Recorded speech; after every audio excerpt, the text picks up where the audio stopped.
I'm Miriam Joy and welcome to my studio. Today we're working on our Valentine's tree or wedding tree. I have made this one for my niece that is getting married, and we've got hearts for our leaves, and then we're putting in her wedding colors. You might not choose those colors, but I wanted to incorporate the wedding colors in there as well as the date and their names. This is a very personal item. You can make it for somebody you love at Valentine's Day, or you can give it as a wedding present. There's lots of different options. So come on and let's get started on this project. Okay, we're going to talk about our supply list for this project. Of course, I started with the melting pot, and you could do this project with just one, and I always use my melting pot tray. We're going to be using a number 0 wax design tool, but that can kind of vary on how big you want to make your tree. Q-tips and cotton balls, always a must when you're working with wax. There's also, I did bright red acrylic paint in bittersweet orange or a pumpkin orange. It doesn't matter what brand. I used my stabilizer, and if you're a gourd person, you need one of those. They keep the gourd from slipping around, so those are really nice to have, as well as my water container for any water that I may need. Our alcohol inks, and I used a red poppy field, and you could use red pepper or anything like that. Honeycomb yellow. You want to make sure you have the alcohol extender. It can be from Adirondack, that's fine. Theirs is great as well. And the different ones that I used, and you can use any of the browns as long as you have a light and a dark brown and a couple in between. I also used a sunset orange, and my browns were a lighter one was hazelnut, a lighter one was latte. Caramel is kind of almost a yellowish. My dark one that I used was espresso, and another kind of dark one was ginger. You really want to make sure that you have the palette that has a little, and I know there's a correct name for these, forgive me, little pockets in it. You can put your alcohol inks in and work with them there as well. If it's kind of, these are like little disposable paint brushes for your alcohol inks. We've also got our embossing tool to set our alcohol inks, a craft sponge, and we just need one that is cut. We have our gray transfer paper to trace our pattern on. Tape, Scotch tape works the best to tape it on. A piece of gourd piece just to practice with. Our 2 patterns that we're going to supply you with. One, the basic tree, and one with all of the branches in it. So that's something that will come with your pattern. If we've missed it, just please email me at art@miriamjoy.com, and I'll get that right over to you. Our hobby knife with the shovel nose, a pencil. I used a permanent Identipen if you wanted to write on it. The wax we're going to use is red, black, brown, and a little bit of white. And as long as your gourd or your tree's not too big, one red one should be enough, and it'll be more than plenty with the rest of those. Scissors, paper towel, of course, a texture brush, which is a Miriam Joy product, as well as the wax liner, the Miriam Joy wax liner. You may or may not need a gum eraser. And the alcohol that you're using with the alcohol inks is the 91, I never pronounce this right, ios, whatever that is, the 91% that alcohol, and I always put mine in a spray bottle. And then whatever gourd that you may want to do it on. So those are all our basic supplies. Let's get started. I wanted to show you, I made this one on a half shell, and one of the things I wanted to be considerate about when I was giving this as a gift to someone is how much room do they have. A gourd can take up a little bit of room, and if you don't have that special place to put it, it could be kind of a little bit of a hassle. So the people I want to make it for don't have a lot of room, so I'm going to make it to hang on the wall. So, and I'm also using my cracked gourds, and I have a lot of cracked gourds, and if you don't know what to do with them, this would be a great project for that. And I love the stem. It's almost a half of a heart. So what I'm going to do, I want to keep that stem in it, is I'm going to take my Flexi, which is a Miriam Joy product, if you haven't seen those yet, and just measure that off and mark it with my charcoal pencil. Let's see if I can set this on top to hold that side a little bit here. You could always use your, what do we call those things to stick it on to? Your removable glue dots to help hold it on if you need to. And I have a flat side right here, so that's what I'm struggling with, is getting my stem on as well as getting my flat side. And when you cut this, you want to keep this as even as possible so that it will lay flat. So think about that when you're cutting it. I'm going to cut this with my jigsaw, and I get a lot of crud from people when I use my regular jigsaw, but I use that more than I use my gourd saw. If you're just cutting a straight line, it's faster, it's easier, you get it done, and you don't break the blades that much. So that is kind of a personal preference that I wanted to kind of share with you.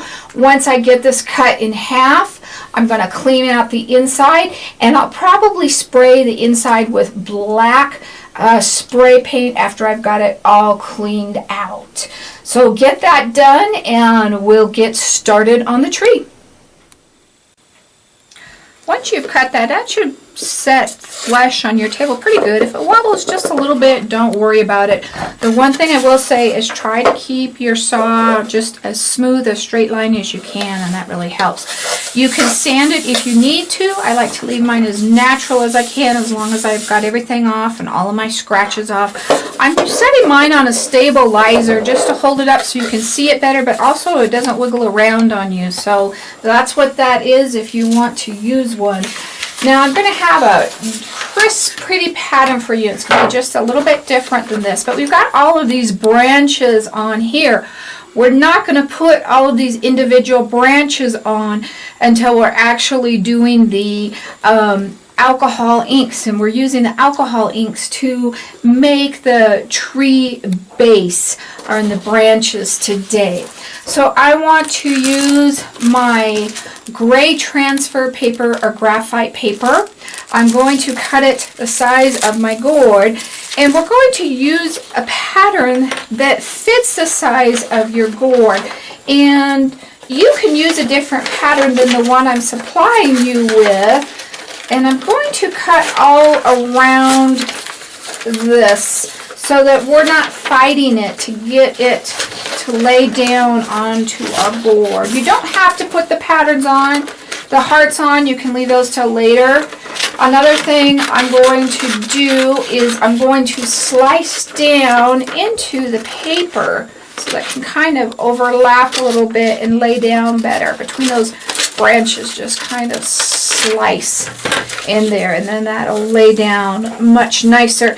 Now you may need to adjust the base of your tree, and that kind of will depend on the size of it, of course. If you need it smaller, you can do it smaller base, or trunk. If you need it bigger, you can put a taller trunk in.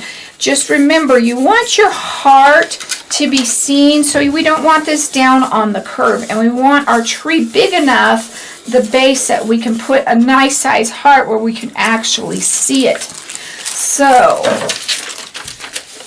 I'm going to look at this, kind of decide where I want it to go. Another thing we're going to do is we're going to make a base for our tree so it doesn't look like it's just floating in the air. So Now with the dark graphite paper, you know which side to put down, of course. If you were using your white, you would have to look, but I don't want the white on this one because I'm not going to remove my lines. I'm going to just leave them there and just cover right over the top of them. And I want to make sure that I have this in the middle when it's laying down. And I'm going to got a little bit more curvature on my right side of my gourd than my left. And you can tape it down. Scotch tape works much better than the other brands because it's easier to lift it off when you're done. So you see what I'm saying about these splits. It makes it easier for it to sit down. And I always use a pencil when I'm transferring my pattern on because I can see where I have been. I'm not going to put the heart on. Well, let's go ahead and put that heart on.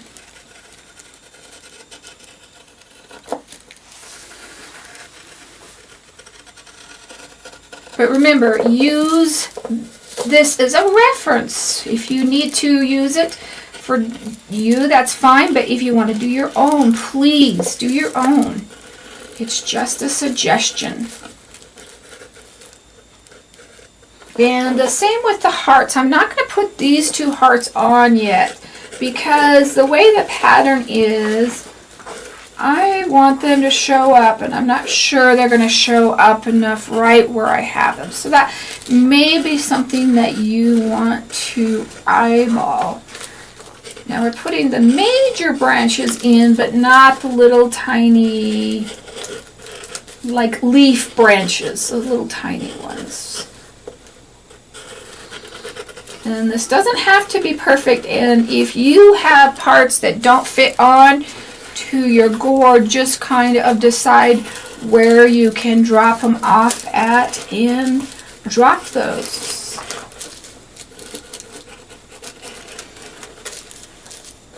If you have one that goes here and goes under a branch, make sure you take it out on the other side. It doesn't just get lost. See a lot of things like that, and those kind of things bug a good artist.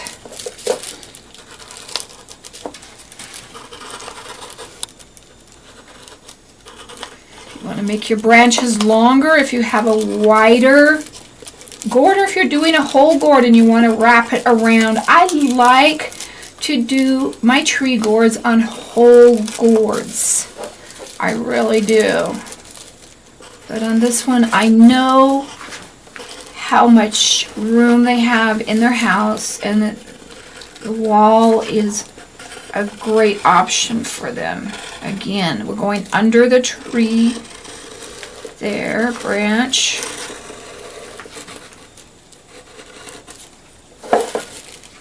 And you might like to work from the top to the bottom, the left to the right, whatever you like to do. There is no right or wrong.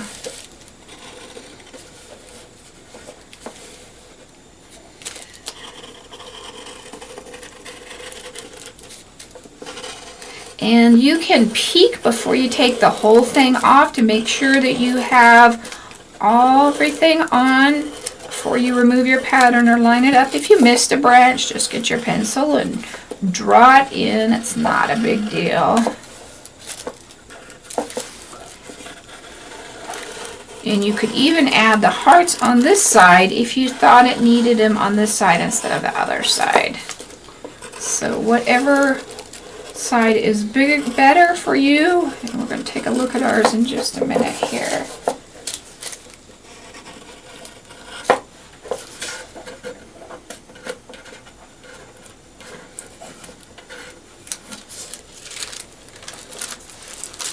Okay, I think we have got it on. So let's trace your pattern on. And you can see I've got a little bit more curvature on this side, so I'm going to adjust and hang, I think, my hearts here, or maybe one here and one here. We're going to take a look at that, but go ahead and draw your basic pattern on, and we'll get that going. Make sure you always make a copy of your original pattern so that you don't destroy it. Like this guy, because I'm done with him, so we're basically just going to throw him away unless you wanted to keep him.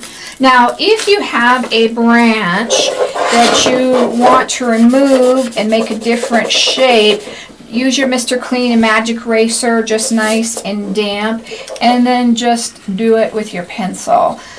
On this one, I think I'm going to have to bring my hearts over to this side because we've got so much area because of the way the gourd curves there. So I'm going to,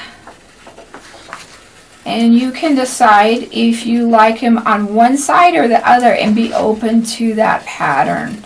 Don't feel that you can't just change it.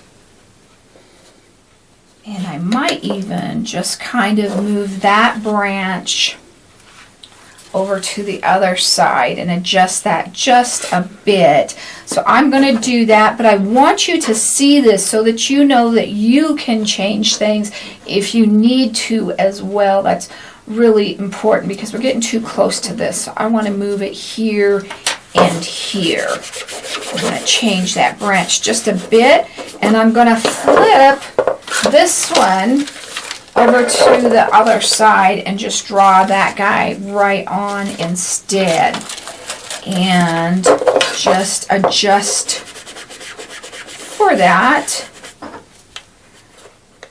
a little bit.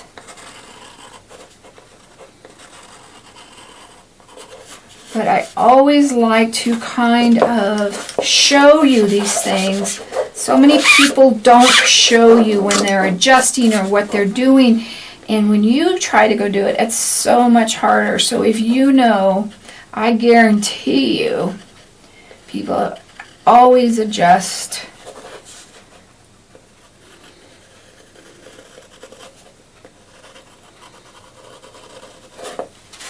That's so much better. So I'm going to go ahead and put this branch on over here, and then we're going to get started on our branches. The big heart, you don't want it to be exactly perfect because it's supposed to look like it's been in the tree a while, that it's just not freshly done, that it's grown that way. Now you can see I've got the two little hearts here, and I did transfer my other one over to the other side, but you want to think about where they're going to be tied onto the tree. Now, if you're having problems with getting the hearts right, because those should be more man-made, so those should be the right shape, fold your paper in half and just cut yourself a pattern. And then use that pattern. You can make it bigger or littler, whatever you think you want your hearts to look like. Now to me, I've got these guys way too big, so I'm going to trim that down just a tad there. And there you have your basic heart pattern. Then another thing we want to do is go ahead and kind of make where our ground is. Now, if you have a natural marking like this one, incorporate that into your gourd so that looks like a little bit of a hill, and I've got some more down in here. So I'm going to have a little bit of a hill, kind of a mound, not so much straight up and down, but see how much better we've got that now that we've got our hearts over here. We can see all three hearts. That's the main center of our gourd piece. We're going to do our background color, and what this helps is your tree come to the foreground instead of your tree just fading and blending in with your gourd. Another thing that you can do is if you want this a little brighter, you can do a color wash. I did like a straw color, and what that means is just water your paint down a little bit and just go over the whole part, and don't worry about the branches, just go over that because it is a wash and you're still going to be able to see your pattern And we're going to cover that up with the alcohol ink so it's not going to show anyway. But my go-to color is usually pumpkin. On this one I did do a dark red, kind of like a maroon or a raw sienna or candy bar color, and did that. If you like that look better, do that. That's totally up to you. I wanted it more red to kind of bring out the hearts, but I really am, when I do the trees, I really like the pumpkin. It kind of gives that sunset feel to me. So what I'm going to do is I'm going to take my craft sponge and I'm going to put it into my water and wring it all out until it is no water coming out. And I'm going to dip this into my pumpkin and pull that out. Let me do a demonstration here, because most people want to take their sponge and just stick that right in the middle, and that just gives you a glob of paint. Take it and pull it out to the side and pounce in that to get your color. Now we want this sharp edge, so we want a cut craft sponge. I think we still have those if anybody needs any, because we want to kind of come up to the edge of the tree and go fade out to the background. Now if you get some on it, like I said, we're not going to worry about it. And if you get a gob of paint, come back over with your clean area and just put that on. And we're going to kind of go around these branches a little bit. And when we get closer to the edges, we may just kind of pounce it out. But you want it on both sides of the branches. And if your sponge is so wet that you've got water running, you've got way too much water in your sponge. And if you have a dab of paint like that, just pounce it up and down on your plate until you get rid of that. And we're going to go around all of these branches and in between the branches.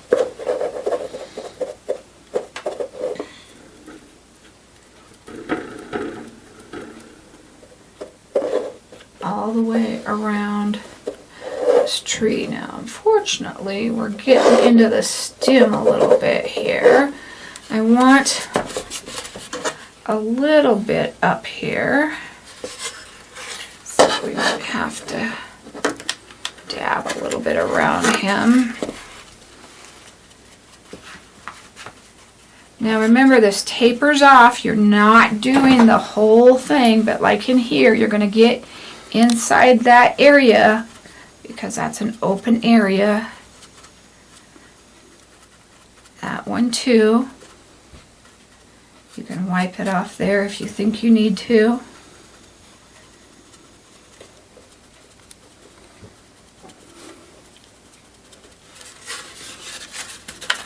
Move it around, make it work for you. Don't be afraid to move it around.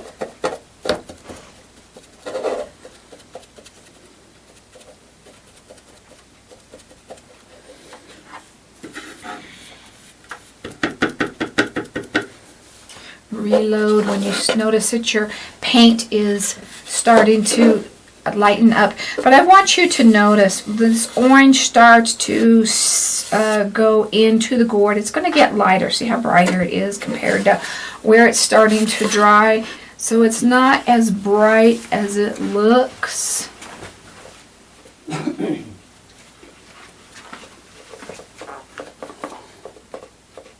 And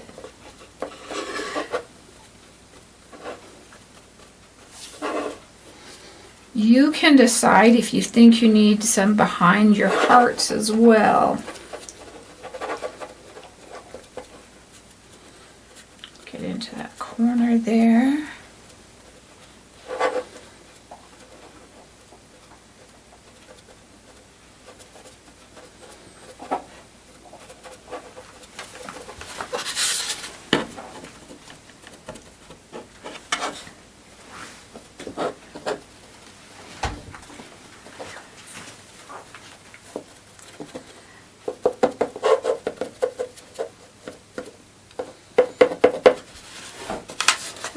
Okay, see how much that's already brought that tree to the foreground.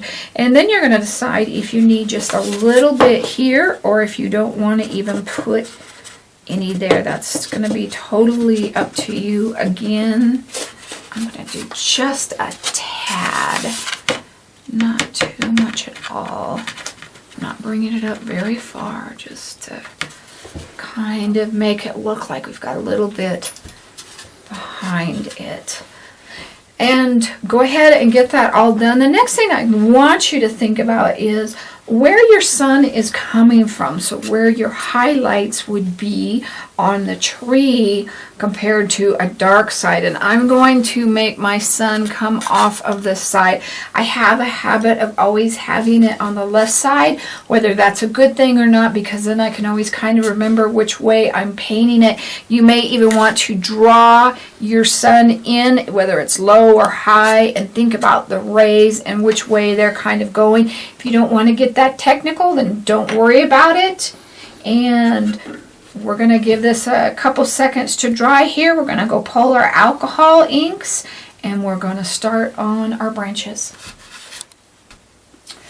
We're going to talk about our alcohol inks a little bit and the colors we're using. And I always take my alcohol, it should be your 91%, and put it into a spray bottle.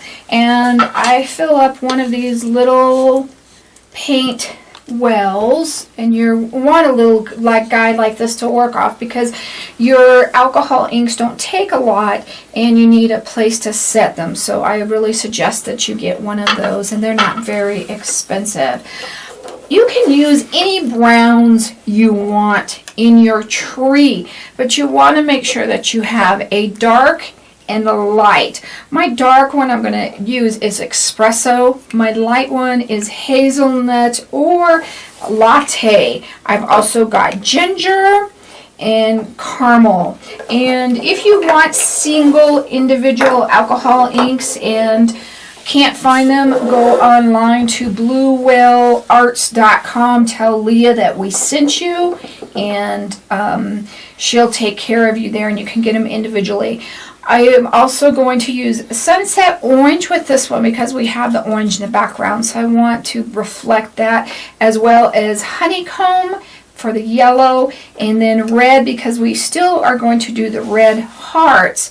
And I'm going to use Poppy Field. You could use any of the bright reds like red pepper or anything like that. You can also use your color extender, your alcohol extender. It doesn't have to be this brand. There's a bigger bottle that the Adirondacks has. I just don't have that on hand right now. Jacquard does make some great alcohol inks as well, and those work really good if you have those instead. But the first thing we're going to do is we're going to outline everything first. So we're going to be using our dark color.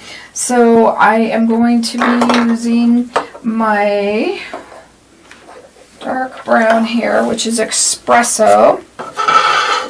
Bring this over so you can see a little bit. And another thing you want to get is the little disposable paintbrushes, but if you wash them out in the alcohol inks when we're done, you can use them again. And that's probably an item that Blue Whale carries as well.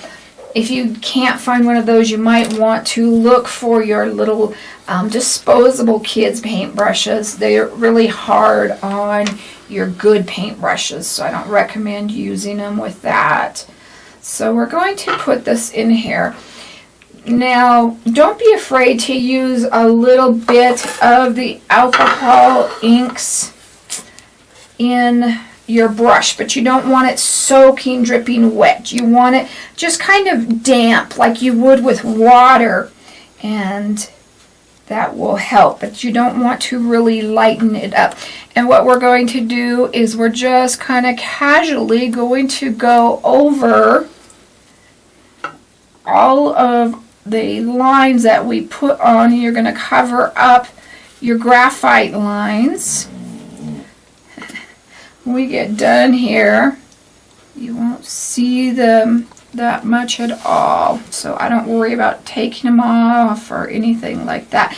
But you don't want so much alcohol in your ink that your alcohol ink is bleeding out at this time. We want it just to really kind of line our branches. And we're going to go all the way and even do this heart.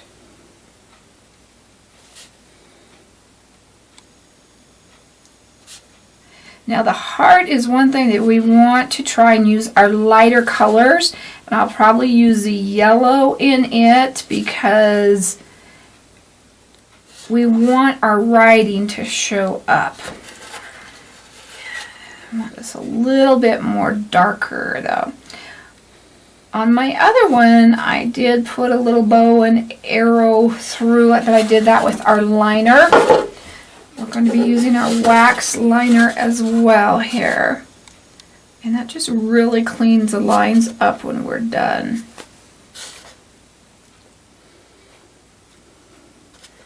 So, when you get to the little lines and you don't feel that there's enough to do them on both sides, and like this guy right here, then just line it on one side. You don't have to do both sides.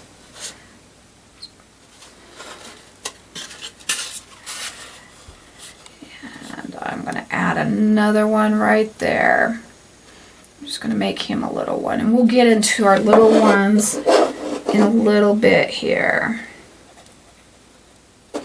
So I'm not going to bore you with me watching me trace all of this around.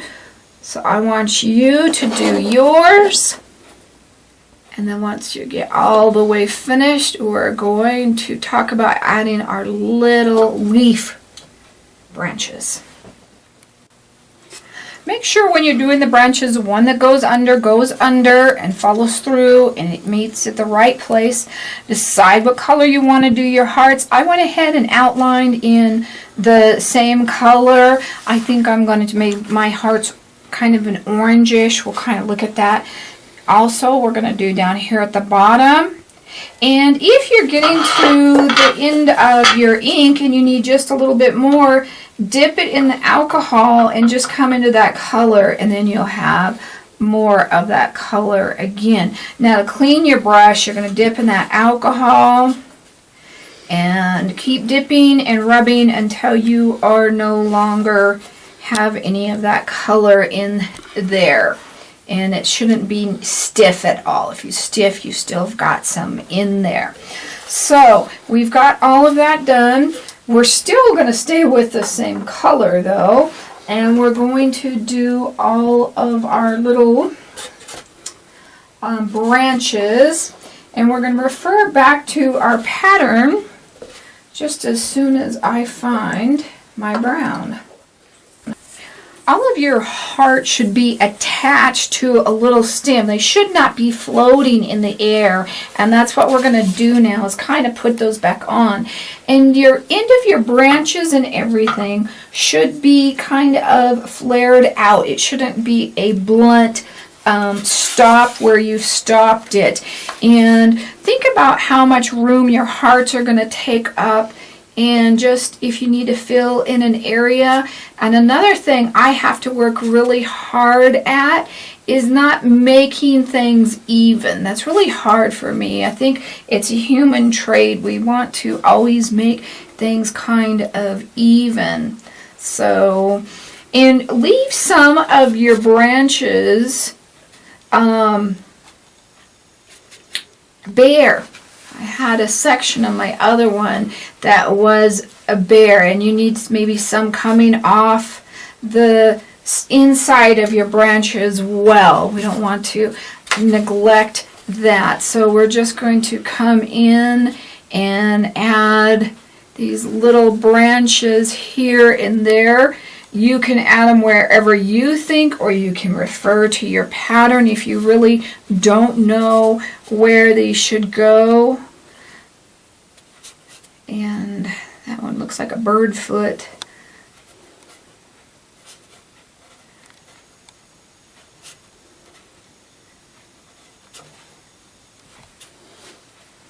And you can see how our patterns are starting, our branches are starting to cover up our lines of our pencil or the charcoal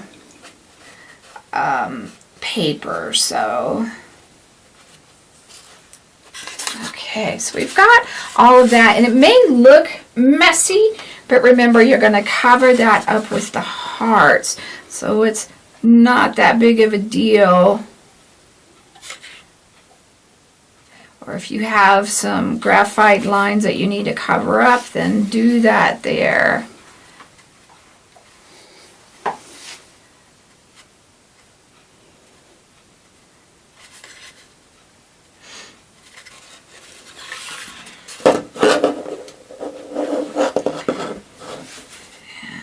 Bring one through there, and I'm going to bring some up here.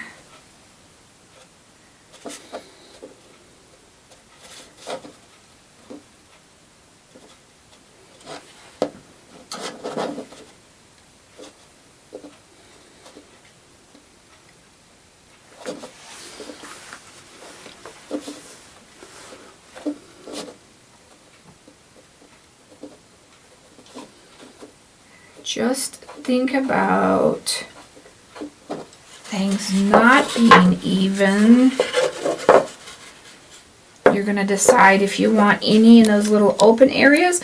I think that's the bigger part of the branches. I'm not going to put any there. That's what I meant by that blunt end. You don't want that. That wasn't much better. We'll put a heart on top of it.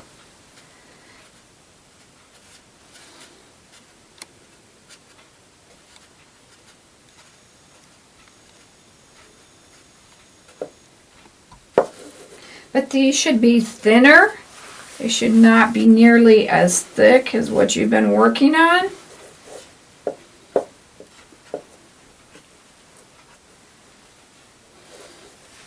And you can always add some later. If you have a couple hearts here and there that aren't quite attached, nobody's probably going to really notice, as long as you don't do that too much. Don't put, if you put a little bit of alcohol in, don't put too much, because then your lines are going to spread out more.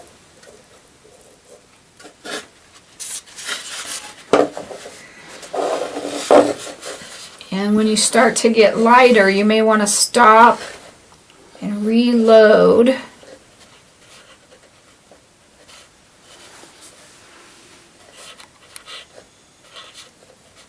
So that you don't have that color variance.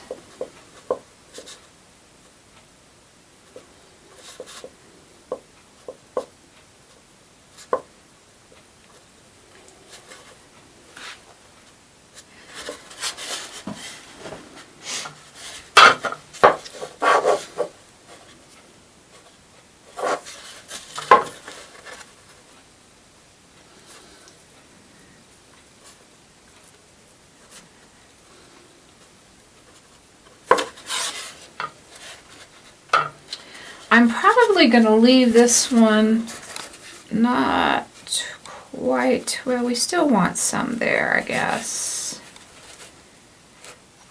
But don't cover in where you want to tie your heart onto. So think about that. You don't want hearts necessarily right where your bow's going to be, where you tie them onto the tree.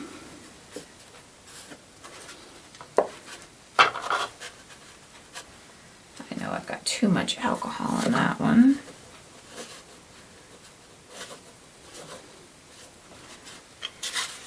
And you can always come back and add some in it later, or whatever you want to do in that. And I need some on this guy. I have missed him.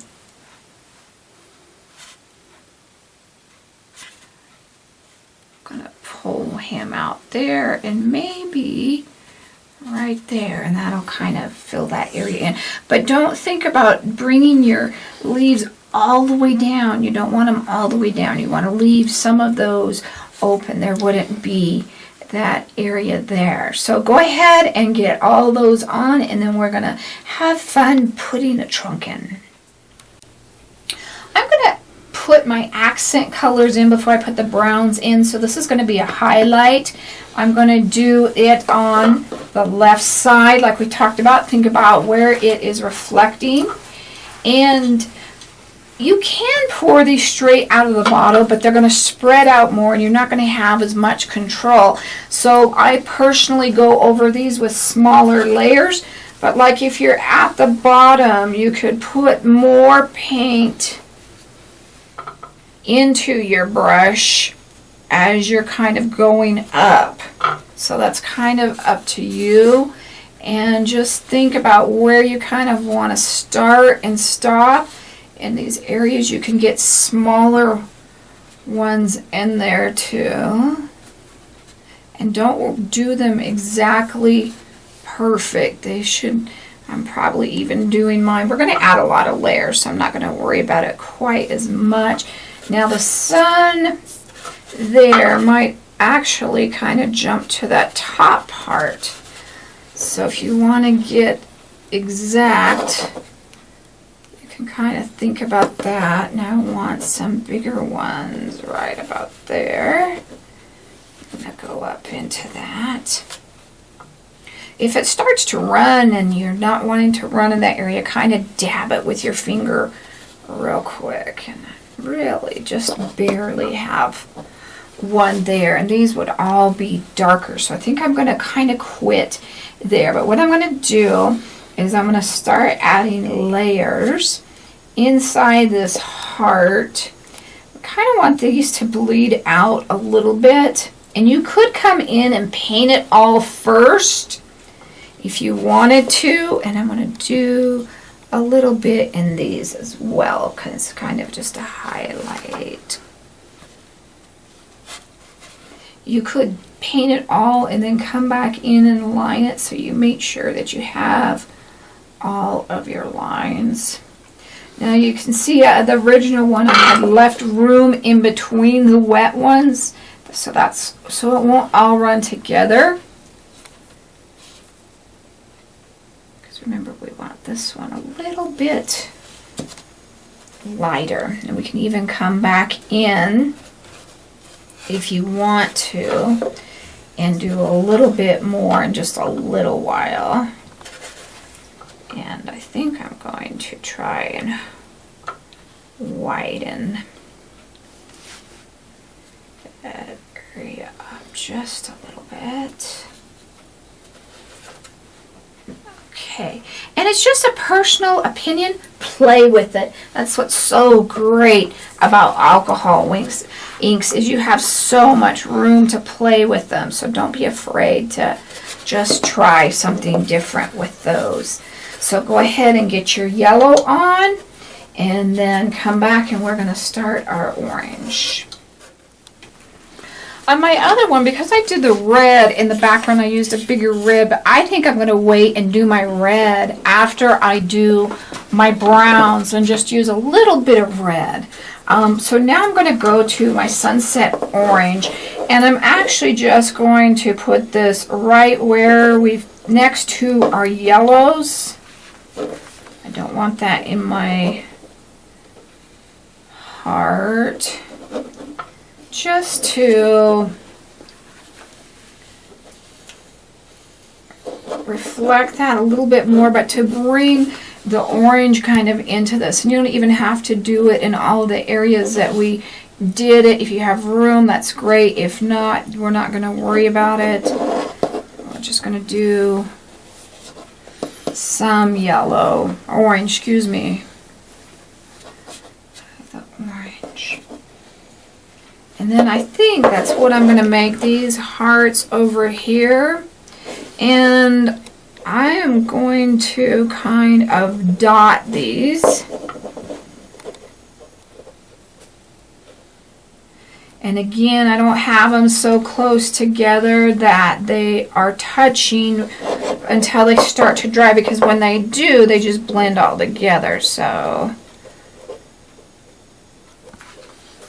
And then once that layer dries, we're just going to kind of keep tapping those. You can put a little bit here and there in this heart if you want to. Just not too much, because again, we want that lighter color.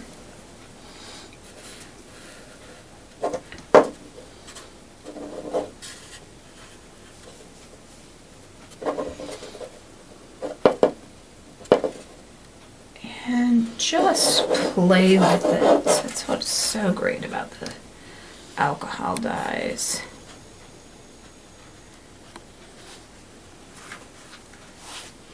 There's a million ways to use them, and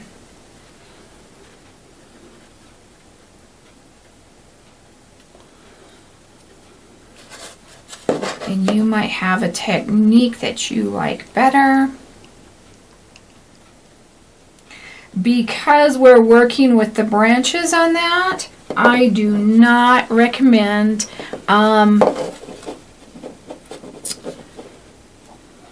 spraying the alcohol ink on top of it though, because I think it would make your branches bleed, and you don't want your branches to bleed out. You want them nice and straight. So that's one thing I'm going to kind of stick to on this.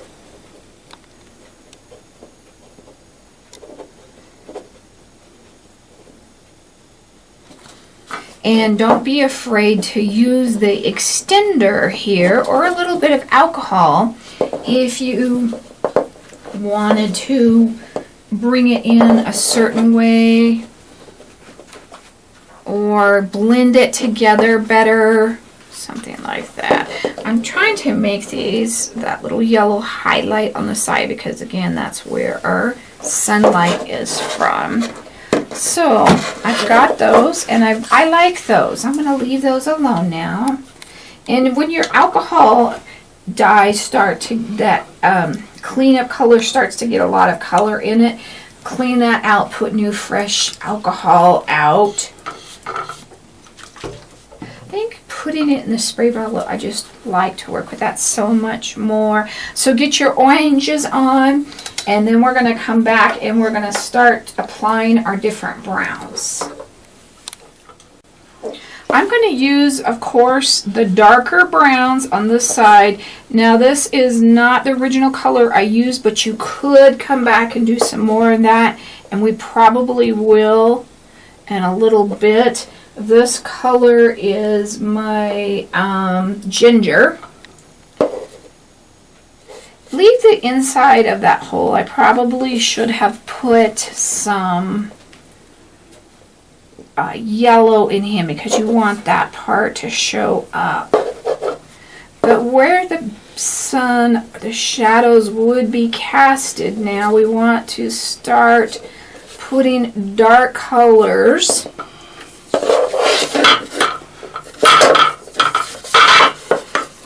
in those areas. And if you want to take some up those little branches, you can.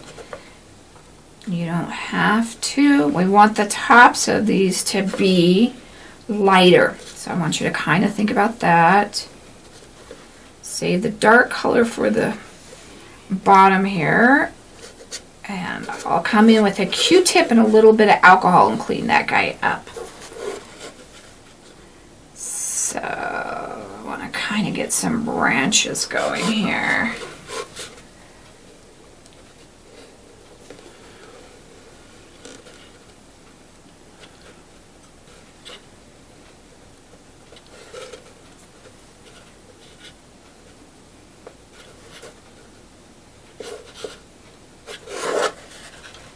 So I'm going to bring this guy up a little bit there and that side.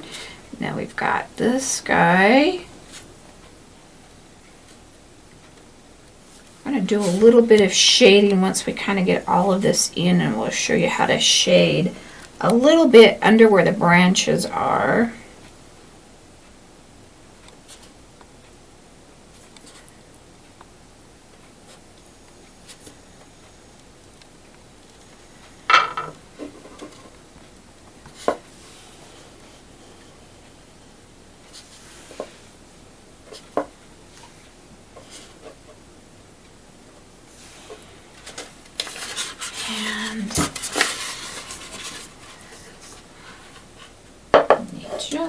little bit more of this guy here. Okay, so we've got a little bit here. Now, sun's here, so this part right here is going to be in the shadow a little bit. He kind of gets flipped there.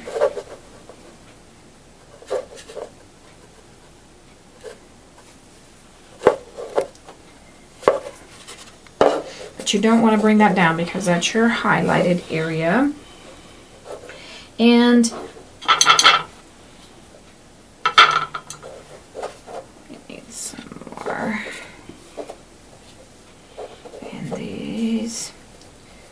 And we're going to start filling in with kind of our medium browns and light browns.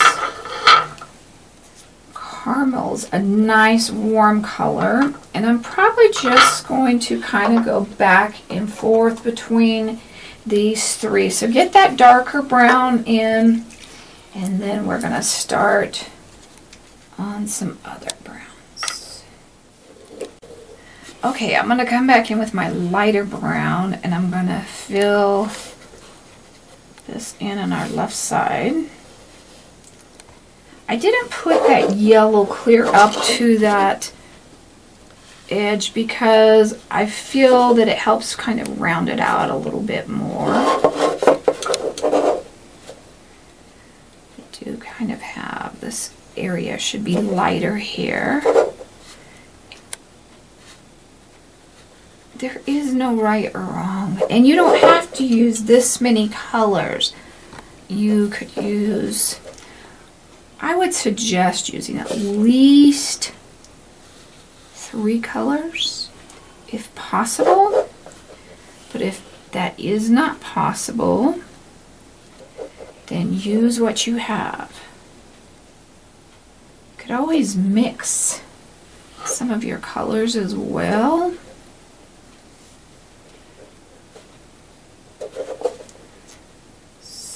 These are our lighter areas over here. Our darker ones are at the bottom. This was my latte. I don't know if I said that.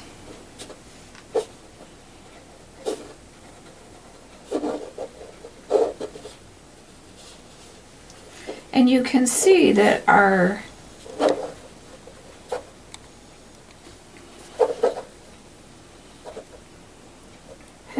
my train of thought there. Oh well, we'll figure it out in a while. Alright, now I'm going to go to some of my other colors here. Still kind of a medium. I want to play and see what this caramel color, I think it's kind of more of a reddish. See what it looks like when it dries.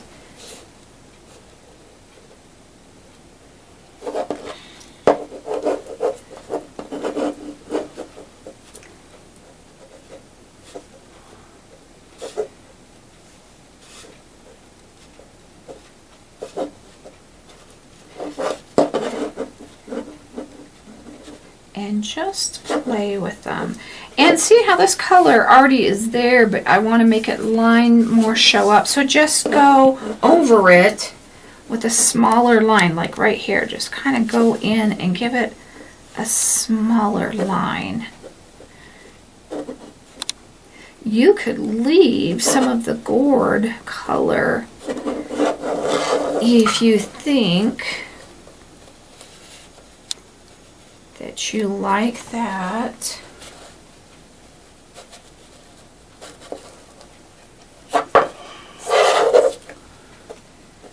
Make sure you're getting these edges down here.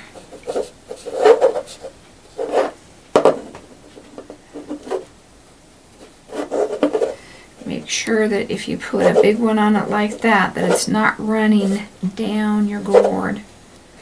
Let it dry. Now see, that guy is real plain, so we want to get some lines in those guys. Get some lines in them. Some color and some lines. Now remember, I still want to add some more red to this too.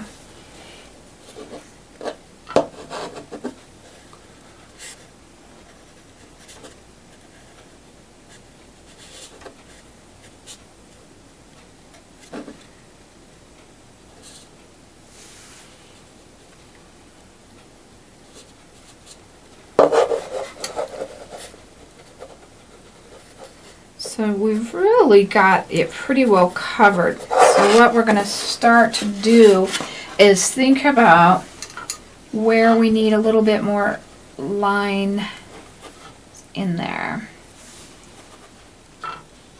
Don't be afraid to go back to your yellows or oranges or any of those colors.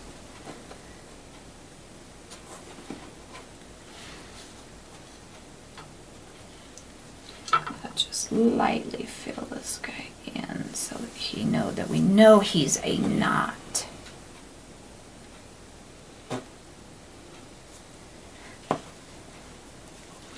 Now this color should kind of come together and meet.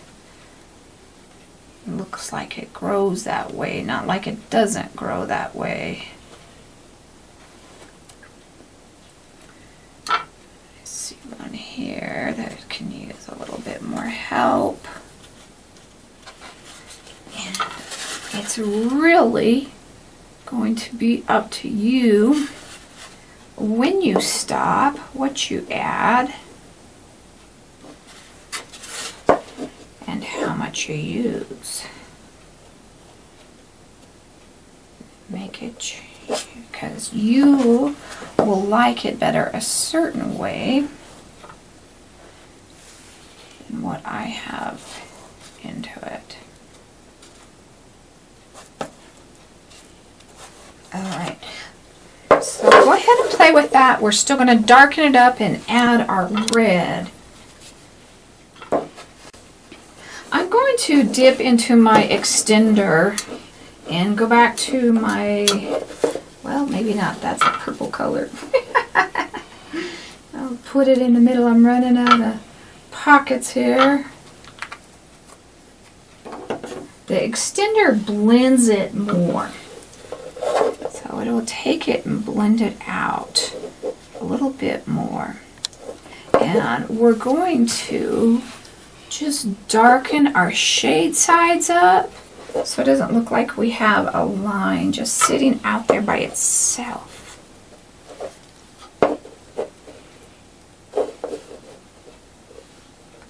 Walk one in a little bit right here.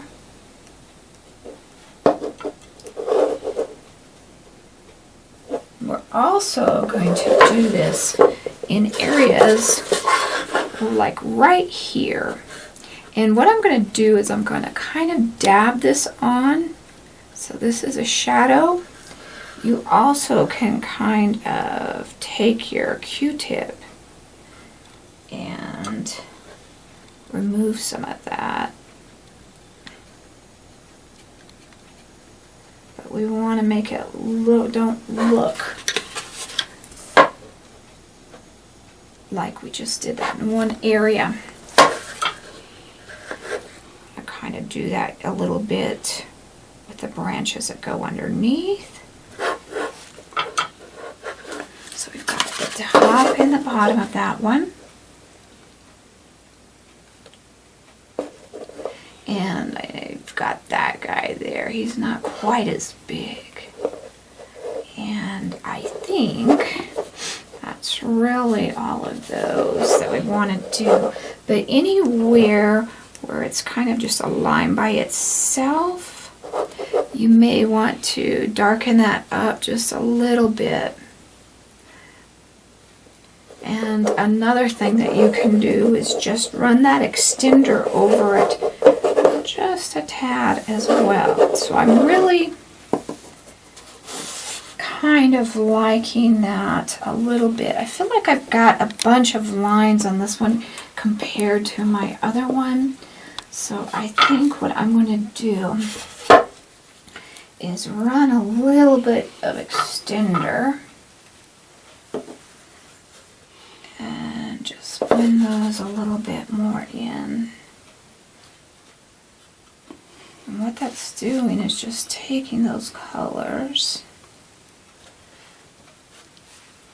and it's going to blend them a little bit more.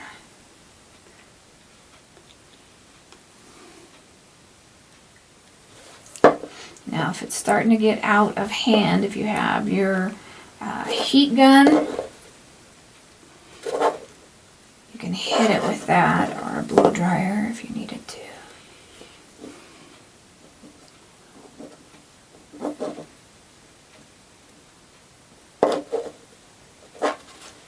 Okay, see how much better that made that? Need a little bit right here too. Just kind of took that and blended it in a little bit more.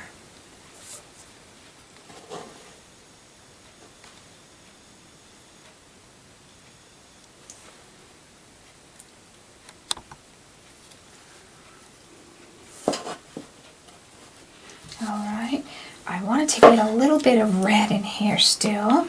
So let's get our red in. And then we'll be done with our tree and we'll work on our ground a little bit.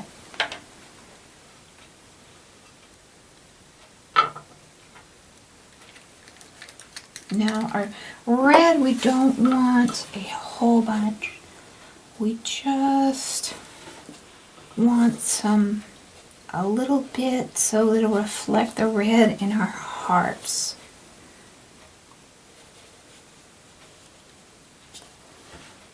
A little bit, it's going to go a long ways with this one.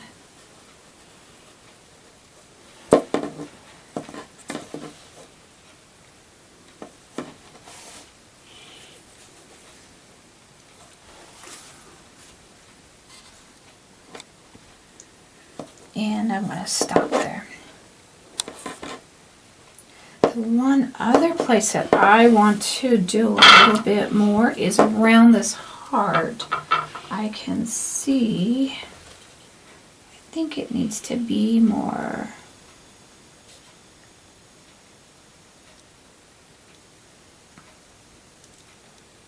like it looks like it's been growing that way, and I think that'll really help that. Okay, finish that tree up, and then we're going to start on our rocks. We're going to do the rocks, and we're going to blend this a little bit more and do this straight out of the bottles a little bit. I'm going to put some extender down, and so I can use it. And you can use any of the colors that we used. I want to do some dark right here so it separates the tree from this part, but I want some highlights. And I'm going to keep my embossing gun handy, so in case something gets out of control, you might want to put a tray down. If you get it on your table, spray it with your spray bottle, and then you can wipe it off usually. But we're going to start with a little bit there. Now you know why I said we want to keep that kind of handy. This is kind of hard because you want to keep this area straight up and down. And I might have to stand up a little bit with this to kind of do this because my table's too high and my gourd's too long.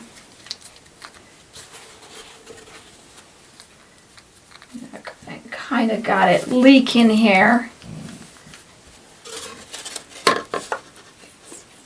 So I'm going to do some orange there. And I'm going to do a little bit of red. Another thing you might do is just take the colors that you want to use, take the lids off. That might be a good start. So I'm going to put a little bit of red on that side. So I'm going to take my dark color again, and I always keep thinking this is purple and it's not purple. That red guy there, and I'm going to make sure that, like, if you're working here, you don't want it to go that way, so we want to keep it where it runs down towards you, not away from you, so that you can control this at least a little bit. So I'm going to get into my extender here. I'm going to work this a little bit here. You can see why we did what we did with our tree, because this is a little bit more harder to control than the other method we were using. So I'm just going to take my other colors and we're just going to play with them a bit.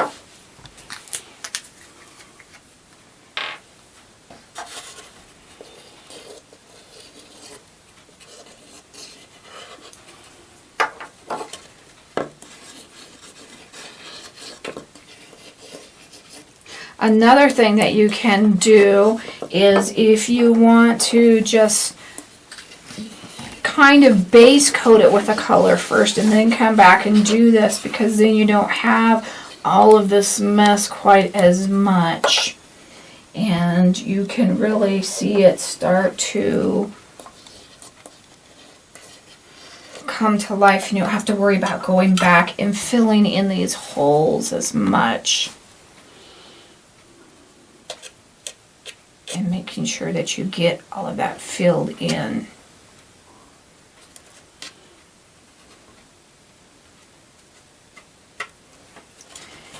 But see that we're getting a totally different look. We're getting kind of a, I don't know if you call that a molted look. We're getting a totally different look than if we would have done it like we did our tree.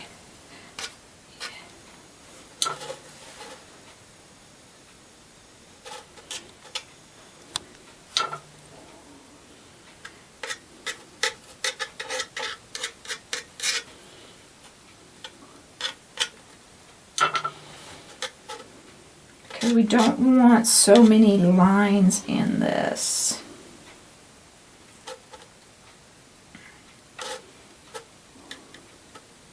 But you want to fill up those colors, and like on that area, if there's a line there, then use your extender to get that brown to come down a little bit. And I know I'm probably going to have to do more on this other side.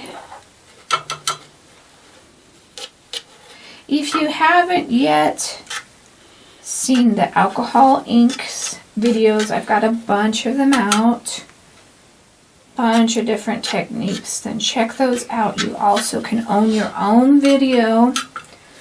I can't remember, I think we're close to 30 different techniques on that video.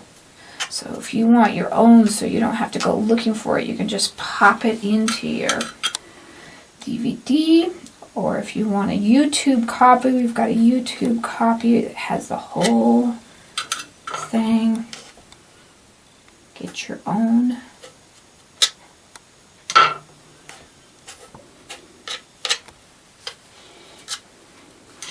You may want a certain color more than others to stand out.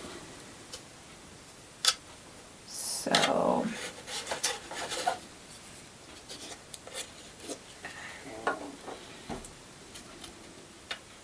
and again, just like our other ones, just start playing with a little bit till you kind of get it where you want it. Now remember, we don't want this one as lined as our other one.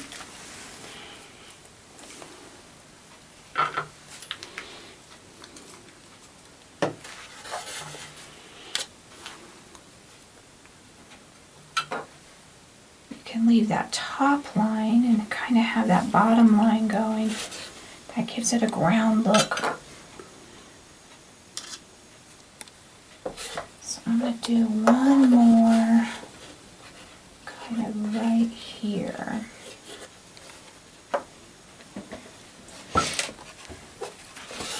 Again, just play with it till you like it.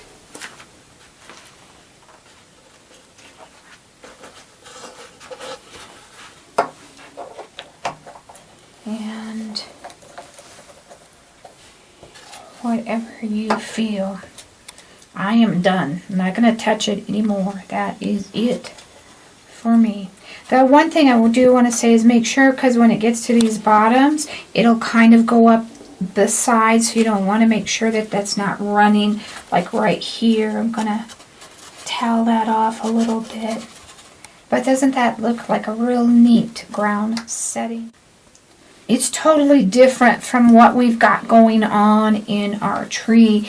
And at this time, I'm going to go ahead and heat set it.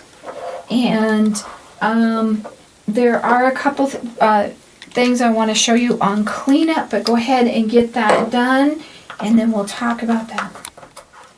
We're going to go ahead and heat set this, and the reason you heat set it is because if you varnish it, it could bleed on you. You always want to start out with light varnishes, but we'll talk about that when we get there. But we're going to go ahead and heat set this.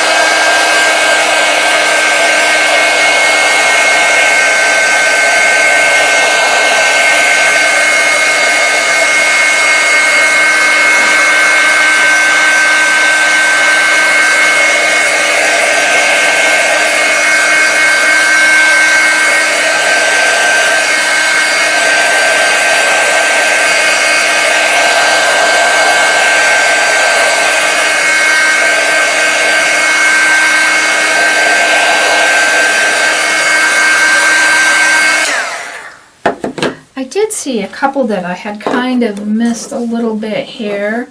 Let's see if I have enough to kind of bring these. I saw this guy right here, and over here we kind of had one that we kind of missed a little bit. So I just want to fill that color in. Okay, when you're cleaning this up, what I do is, if you don't clean it up and it dries, it's going to stay. So, take your alcohol and fill these little guys up now.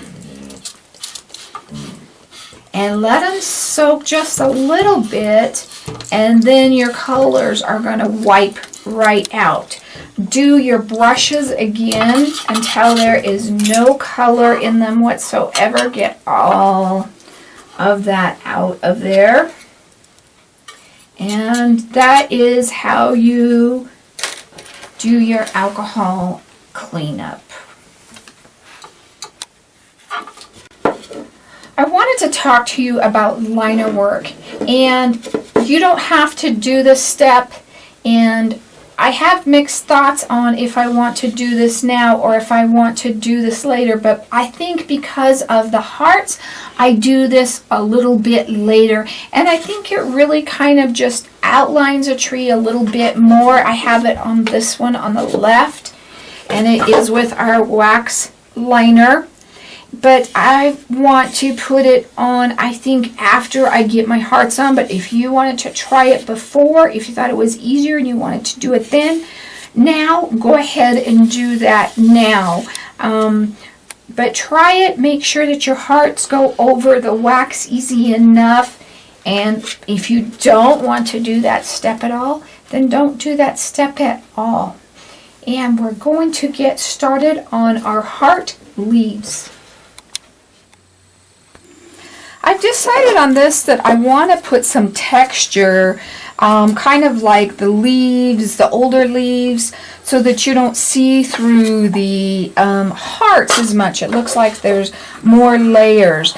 And I usually do that with wax, but because our wax hearts are a little bit more delicate on how we make them, I'm going to do this with paint. I'm still going to use my texture brush, and this is bright red acrylic paint, doesn't matter what brand.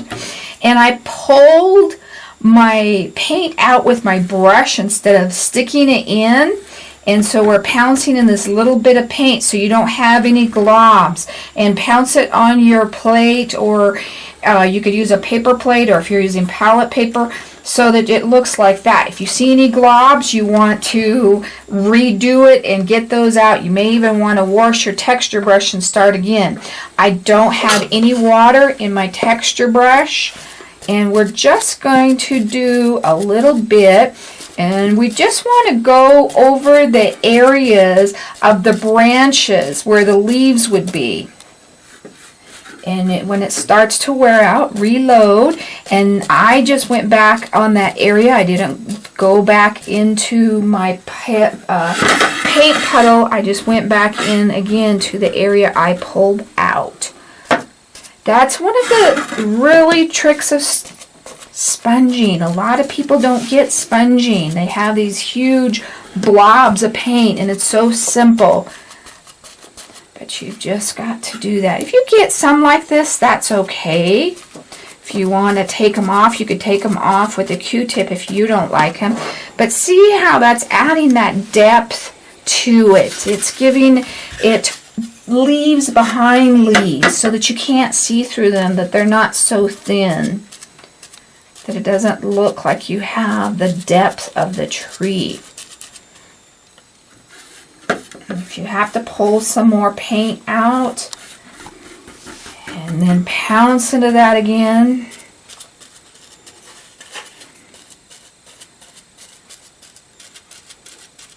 I've got a little one right there. I'm going to add a little bit, and it can be on your branches.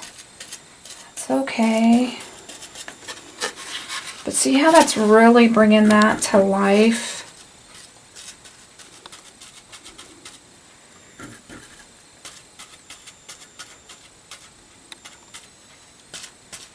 I'm not going to put quite as much on that one. I want to pick a couple of branches that I'm going to talk about not putting any leaves on, so they're kind of dead branches, because that's what nature does.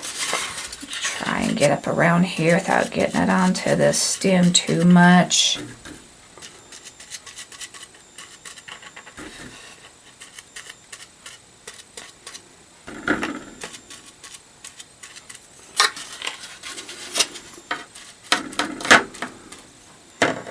Okay, that looks pretty good. Make sure on these end ones that you take it to the end, that you don't just stop right there, that kind of comes out on the ends of the branches a little bit.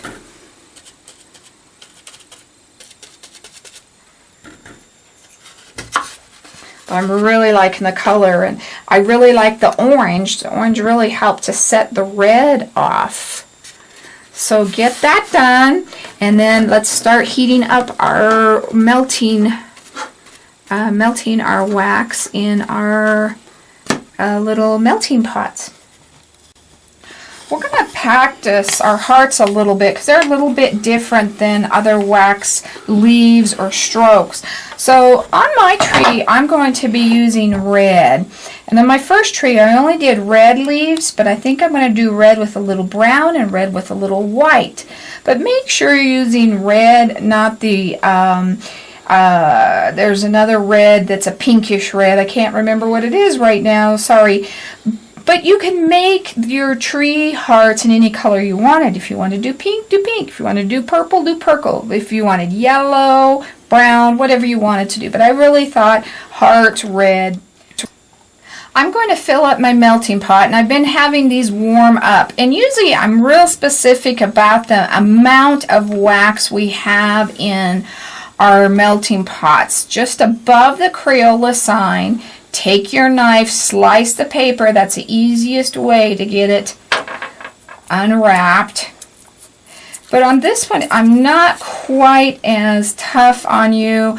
I'm going to let it run down a little bit more. You still don't want it filled that much. If anything, you'd rather go a little bit under than a little bit over on the wax. If your hearts start to change size and go from bigger to smaller, then you need to stop and add more wax. Now, I have two of my tools, and I'm probably going to be using our 0, and I've also bought our double aught, which is our 00, which is our tiny, and I really didn't think we'd need anything this small until I was working on my second craft book, and I knew that I needed something smaller. So you have those two options, and play with them and see which rose size that you like the best. Now, if you've never done the melting technique, remember, first thing we got to do is warm up our tool. And depending on how cold your tool is, how cold it is inside, how long it takes to warm up your tool.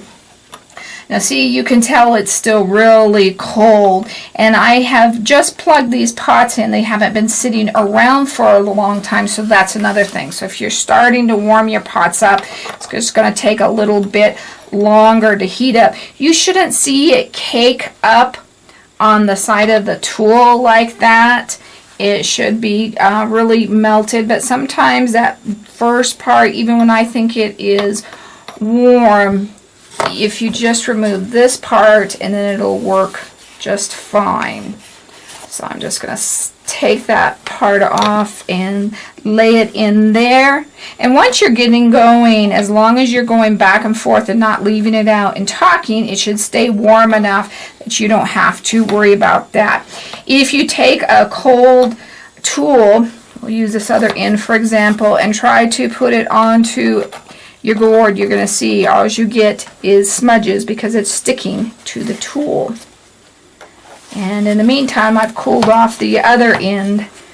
So make sure if you're talking to somebody or something like that, that you remember to put it back into the wax to rewarm. So on this, you're going to take your tool, and I'm going to use the small end to start with and see if I like it or not. And this is a little bit different stroke, dot, whatever you want to call it, because it's kind of halfway between a dot and a stroke.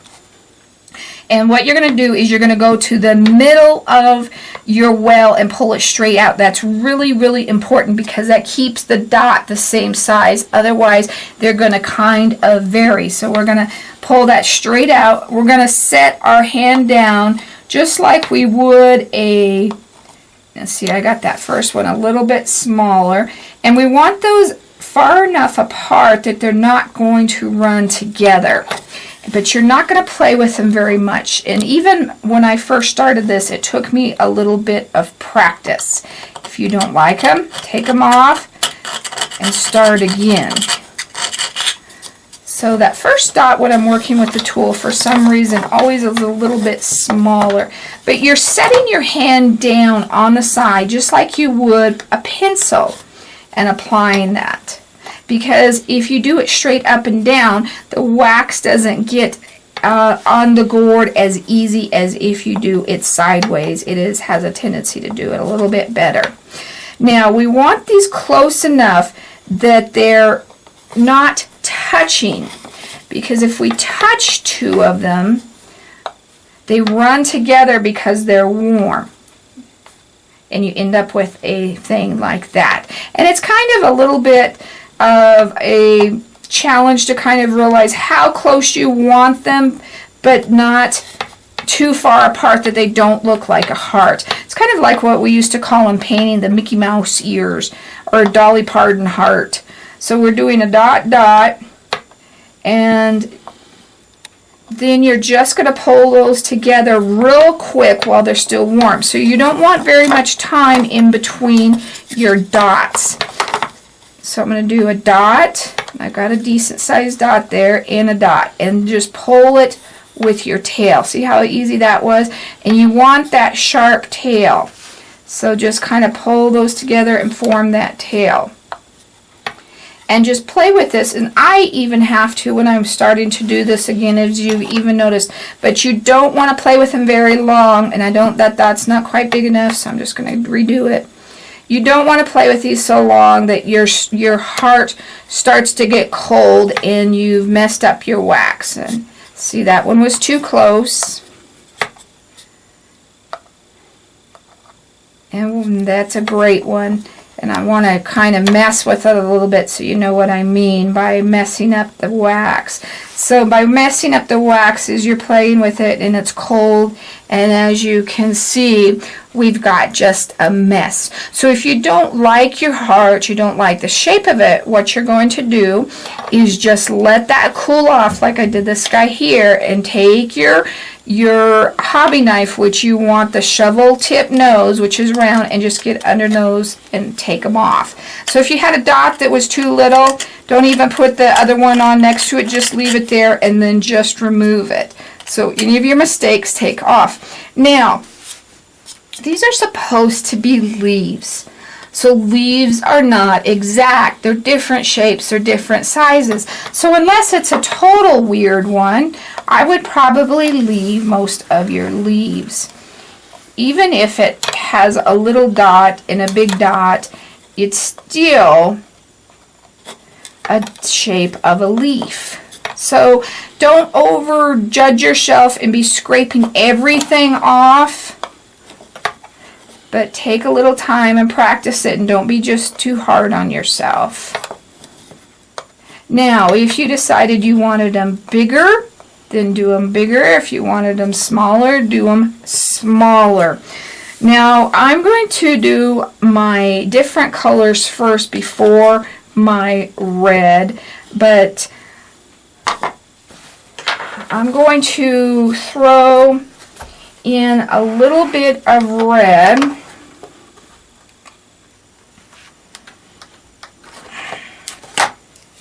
Use your scissors to cut your crayons. It's easier. And once you're practiced and you're comfortable, then we'll start your leaves. I'm going to put in a little bit of red, and I'm going to put in a little bit of brown. Not too much brown. I may have to put some more red in. The nice thing when you cut it with your scissors, a lot of times that paper will just automatically pop off. I'm going to put in a little bit more brown here. I'm going to let that melt, and then we'll stir it. I'm going to go ahead and do my white. So my white, you don't need as much white as you would maybe brown. We'll see. And it's going to be depending on what you like. I always start with less white because I can always add more. So we've got those melting. And if you were doing a bigger tree, then change your size of your wax design tool to a bigger one. And I want to just make sure this is red enough and not too brown. And if you have a big box of crayons and you wanted to use them, like a maroon color would be good, but if you just have the 24, which is what I do mostly, then that's fine. And I did not let my tool warm up enough, but I like that color. That's a nice color. So I'm going to go ahead and do a few. And don't have your wax more than a foot away from what you're working on. That's another big thing. Now, when we put our heart onto our tree, excuse me, 1 second here, I want to show you.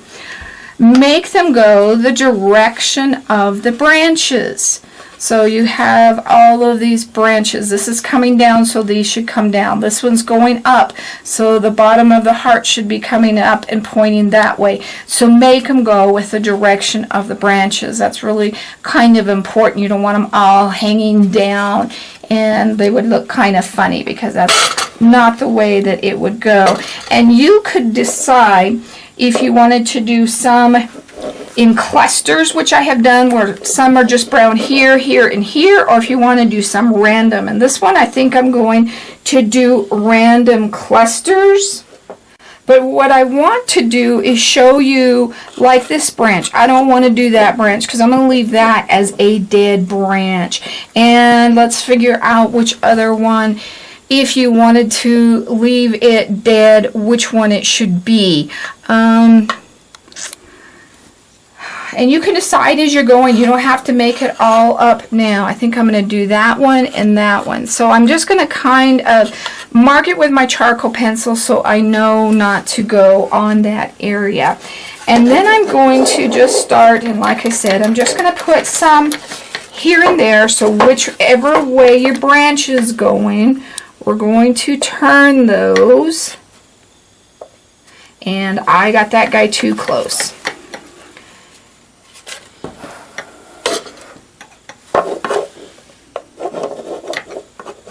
And I didn't dip in the middle to get the biggest part of my hearts like I need to be doing. And remember, you've got a lighter color and another color, so you don't want these hardly very close at all. Now, I'm I'm going to go ahead and remove him since he's dry and I know where he is. If you want to put that over him, you can. If you don't want to do in that area, just keep on going.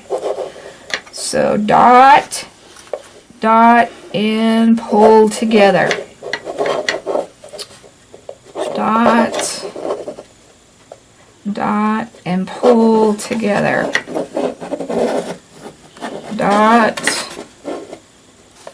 dot, and pull together. Dot, dot, and pull together. When you start doing your branches that are close together, sometimes you're going to have to decide which branch you should be coming off of, and don't try to double up or make them too crowded. So I'm going to put one in here, and you can put them in the middle of your branches. You don't have to put them at the end, but we do want some on the ends, and that was a good heart. I'm loving this tree. Dot, dot, and pull together. I'm going to do one here. I'm glad we did the red in the background because I think that just really helps. That guy's too little. That just really helps with seeing through the trees. If you look at a tree, you don't see through the leaves.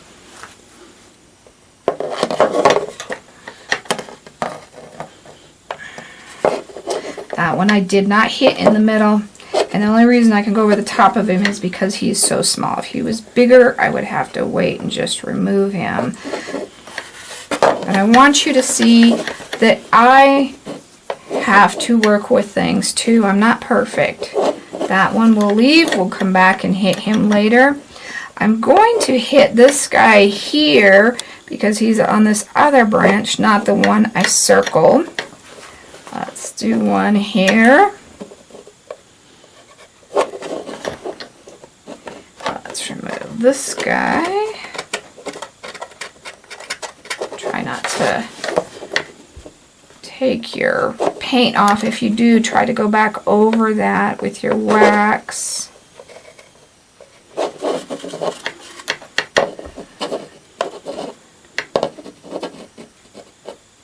And if you're getting low, I only have a few to do, but if your dots start changing sizes, do stop and reload.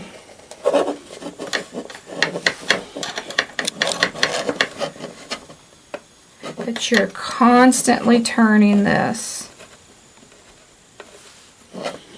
I'm going to do one more right here. And I need some more over on that other side. I didn't start out on the very end there. And see, far away those look pretty good. So I've still got to do this area right here. Need one more in here as well. So I'm going to just remove that line a little bit and put one coming out from the one below it.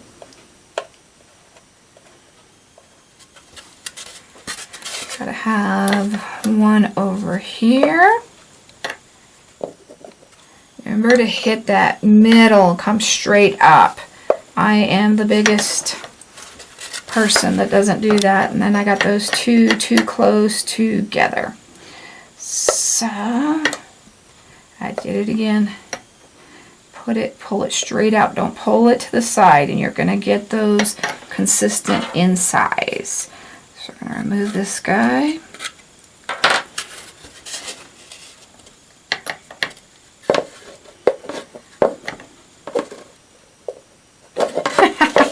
And it might be kind of the way your gourd is too. If it's curvier there, then it might run together more there. So let's try him one more time. I think he's the last one I want to work on here.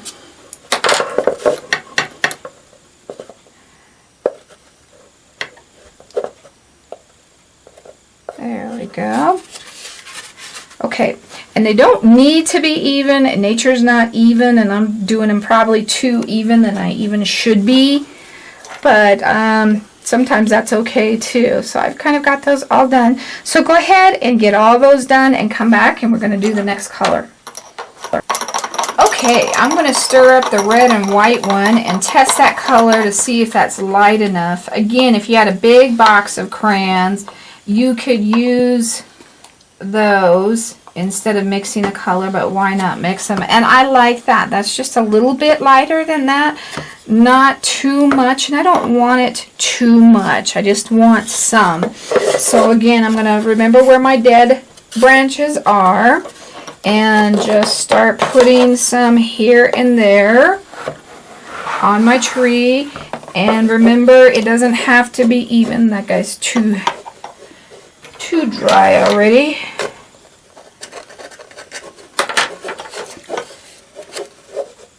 You should not be dripping wax unless you are using a lot bigger tool. I might come back and take him off. We'll see about that guy because he ran together before I got him.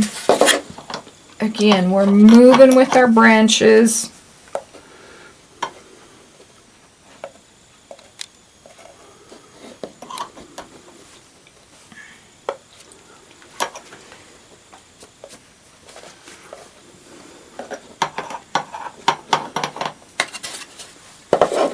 And you might want to even think about, you know, the lighter color ones being out at the ends and the darker ones being more toward the branch of the tree. However you see that tree pictured, that's fine.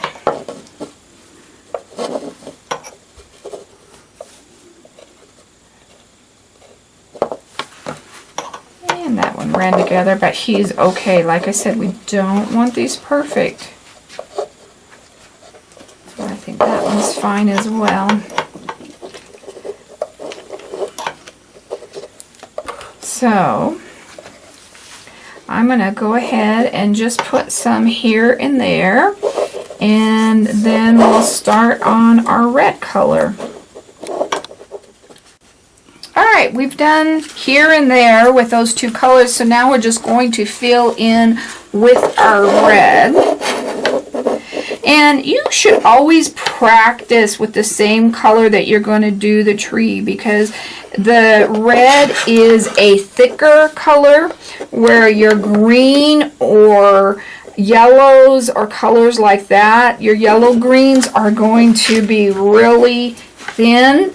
So you want to make sure that you're trying it with the exact same consistency.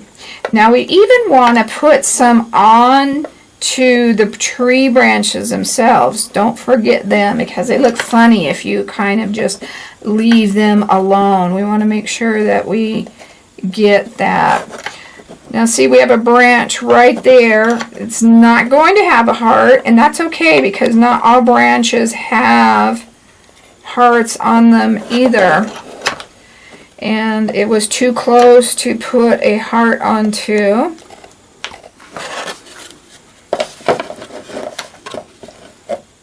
And you can put it at the end, or you can put it up a little bit higher, wherever it kind of fits.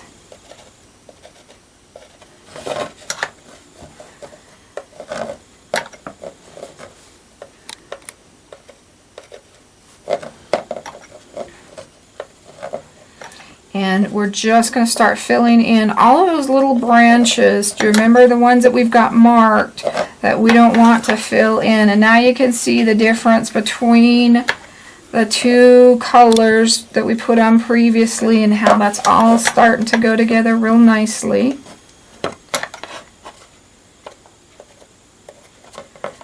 And don't get in a hurry. That's one of the probably the most important things I can tell you, is don't get in a hurry, because that's when your dots start not being the same size and everything. And then you can stop and take a look and take some of your hearts off if you really can't stand them. Actually, I would leave everything on there. Maybe that one, but maybe not. But when you're like in an area right here where you've got branches coming from both directions, you want to get leaves on both directions. Don't do them all on this and not on that one. So think about that as you're working.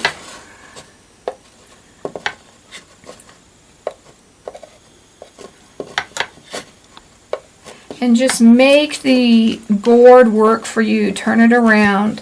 This is what's really nice about a smaller half piece, is because I can hold it in my hand instead of if it's a big whole gourd that I can't. That is one nice thing about that. And that one ran together, so we're just going to stop and leave him for a minute.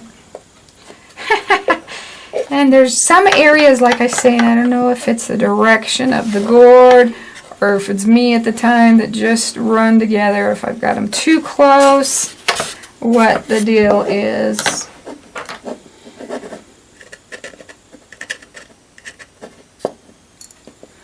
Make sure to get your wax off. If it goes to another area of the gourd, it may stick there.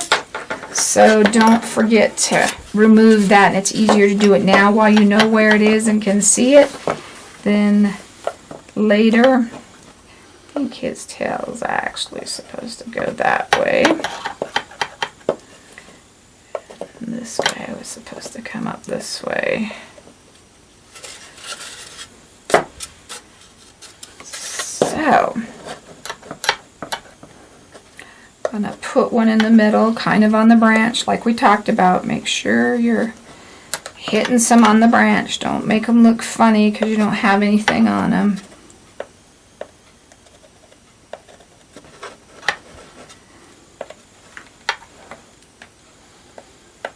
I probably have that guy too far apart. I'll put him together. Now remember that one that I have circled there, we're not going to touch. We're going to leave him bare.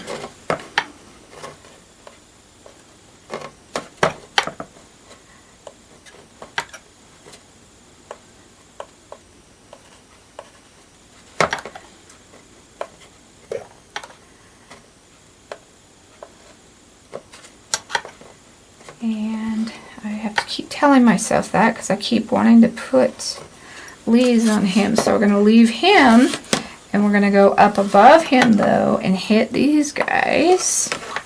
And make sure when you're doing these, another thing is, don't have it like that because your wax is going to run down. It's easier to do because they're smaller, but they should still try to keep that area that you're putting the dot on at the time as flat as possible.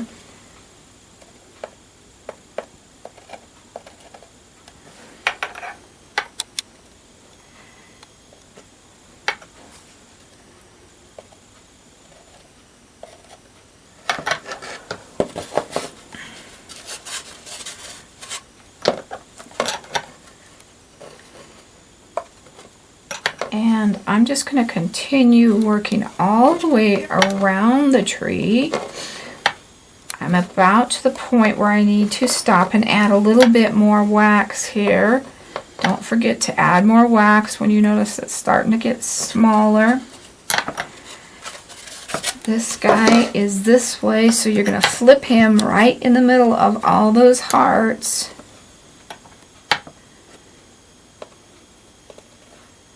And that one turned out okay, even though he ran together.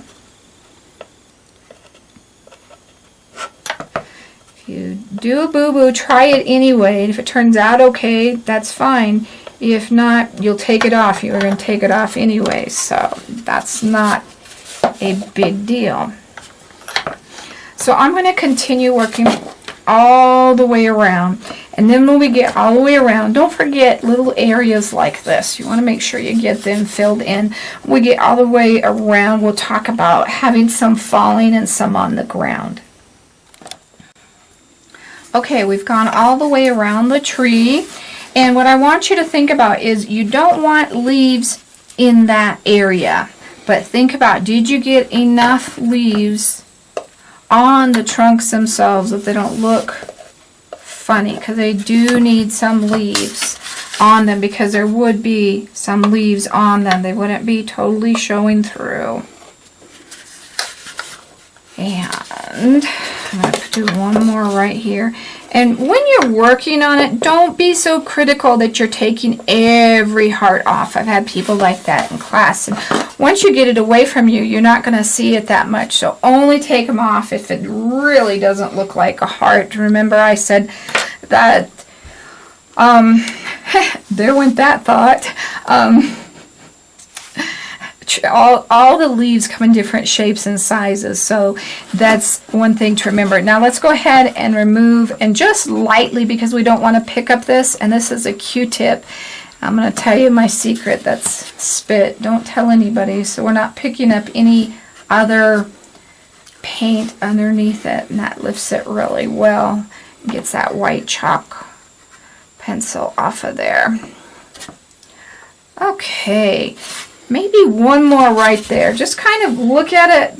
But again, I said with the other, don't become so critical that you overdo it or become too hard on yourself.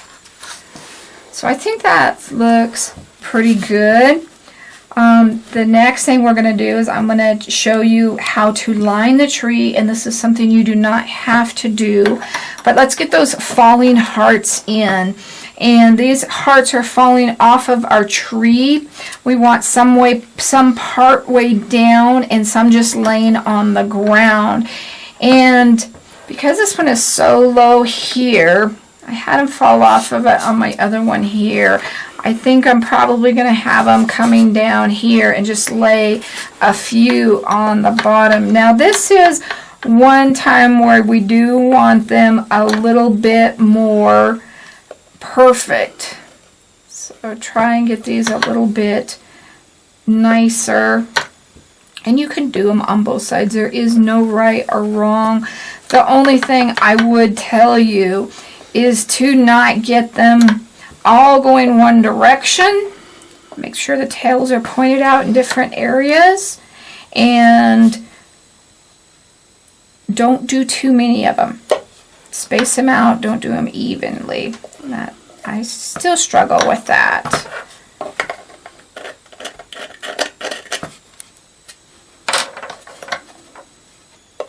As humans, it's natural for us to want to be even. So, okay, so we've got those on their way down. I think I'm just going to do like maybe one on this side. If you don't like it, take it off. If it stains it, then use your gum eraser to remove it. Now we're going to have the ones on the ground, and I'm not going to have them completely laying down because then you wouldn't see their heart shapes. So I'm going to kind of have them touching the ground.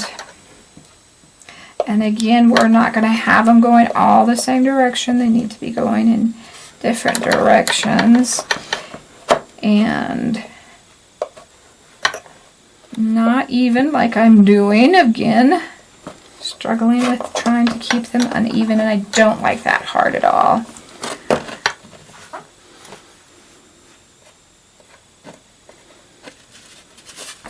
If you wanted to put some on the ground, then put some on the ground. There is no right or wrong with that. It's just the way you see it.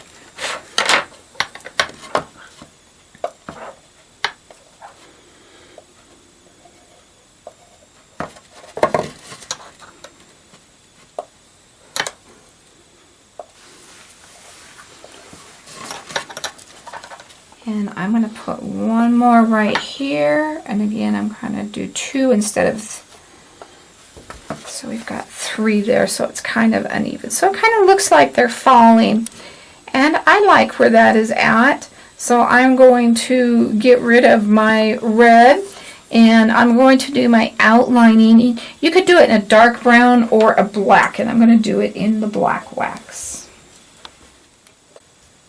I wanted to show you, these are pink hearts. See how pretty that looks with the brown branches, so, and some different colored texture backgrounds. So whatever you think works for you. So we've emptied out our wax, and we're going to put in black. There's a couple of reasons we're doing the black, and the black will cover up any lines that we may have left behind, and your names will really show up. The other reason is black is a little bit thinner than brown. So if you ever were working with the wax liner and we're having problems with brown, wax is a little bit thinner. So we want this well really filled up, and we're going to set our wax liner in there and really, really warm this, even more so than we did our tools. And then when we think it's warm enough, and I say about a minute, when we think it's warm enough, scoop up the wax in that little melter thing there, and I'm going to just kind of write a little bit. Now you can see when you first start writing, you can see that big glob of wax. So a lot of times what I will do is I will touch it here first and then have this right by my piece and go on to that. Now the fuller it is, the heavier your line's going to be. As it starts to go down and cool off, the line is going to get thinner. So like on our wider areas, let's do those with it's really full. But we're not going to do the whole full branches. We're going to go in between these leaves. And we're not going to do any of our little branches that we drew on. We're just doing the original tree pattern that we did. And on some of the areas, like maybe right in here, where it's really, really thin, we may only line one side. Alright, so I'm going to get started, and I'm going to start here. So I'm going to bring that up, touch it down there, and just working on that very outline. This does not have to be perfect. This is our tree. Trees are not perfect. Now, if you have hearts, you're going to want to jump around your hearts.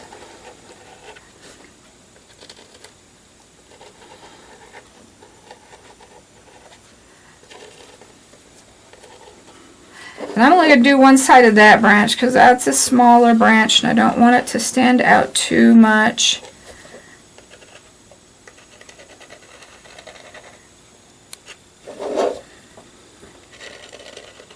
You're going to be surprised how long this will write for you. Keep it straight up and down as much as possible.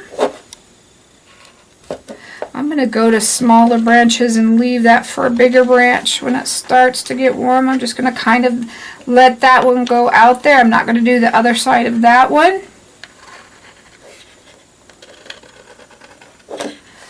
I'm only going to do one up there, and I'm going to stop right there at that heart. Remember, you're going to jump your hearts if they're in your way. I'm only going to take this one right up to right about there. Now I'm going to stop and rewarm him up. It wasn't that I ran out, but I was starting to get smaller, and I want to go down and start on this side. Let it warm really good again.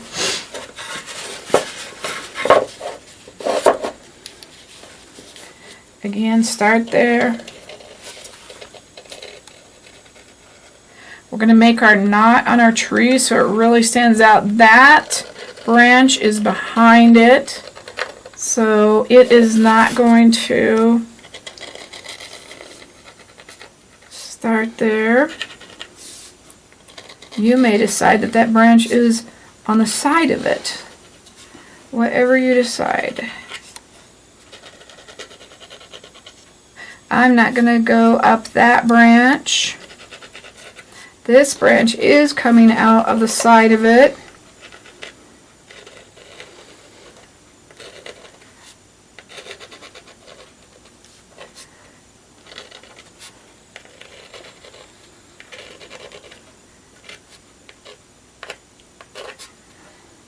And jump your hearts.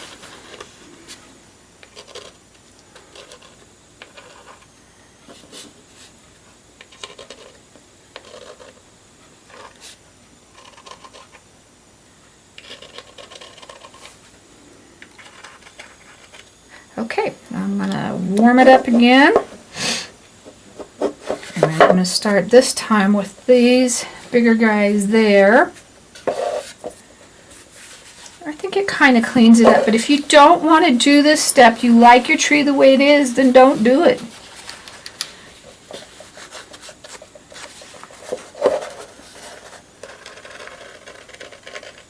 If you start and you got a ball of wax, just leave it and pick it off with your hobby knife.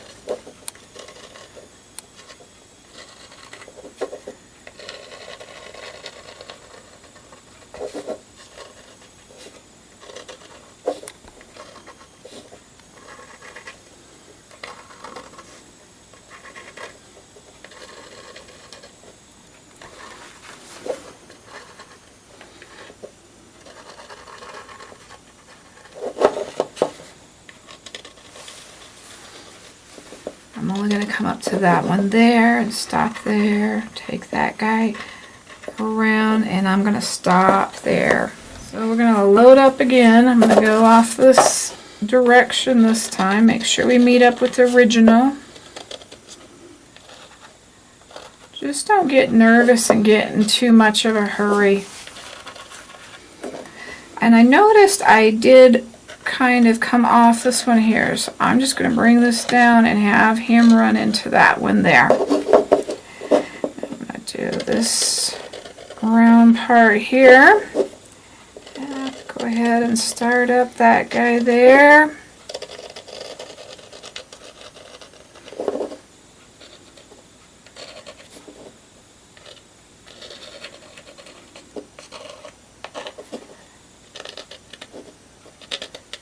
And my husband was telling me that he thinks it really helps. He sees it more 3D once we add the liner work to it. So I want to make sure that we have most of the big branches, that we didn't leave any. And I'm going to come in and I'm going to do just a little bit of liner work. See, I have 3, 4 down here and a couple just taking this on up here. Just kind of pops that. Just maybe in the real thin ones, just one line or whatever you feel it needs. Like on this one right here, I'd really like to see one more line right there. It just kind of helps outline what you've even got. So just totally decide what you want. The first thing I'm going to do though is I'm going to outline this heart and just really make him pop. Again, this was supposed to be engraved in the tree, so it doesn't have to be exactly perfect.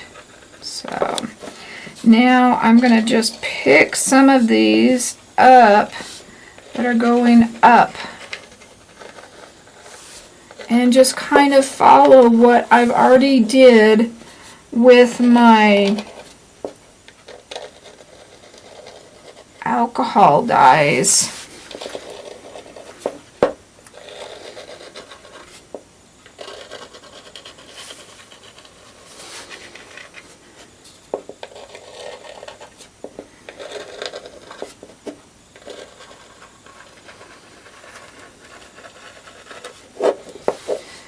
Now this one I'm going to branch off, take that guy on up there just a little bit. I'm going to do the same with that guy there and right there as well. I'm going to do one over here. And you can do them if you think that guy should be behind, make him behind. If you think he should be in front, make him in front.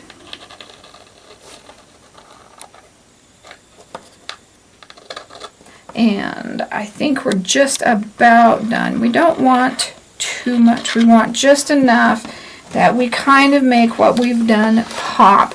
You can even add more knots in the wood. I probably need to make that guy a little bit dot in the center just to kind of bring him forward. I didn't like that guy there, so if I can barely get that liner off without getting the color off. I'm going to open him back up. Now, you've got to decide also what you want to do in your hearts. Now, on these hearts, I'm going to go ahead and line them just in black. If you were doing colors and you decided that you wanted a different color, and I might go back and have to decide on this if I should make this black or red, my ribbon. I'm not quite sure on that. We'll have to take a look at that. The other one I did do it black. I think I'm going to stick with the black because it's the outlining color. So I didn't wipe it off here.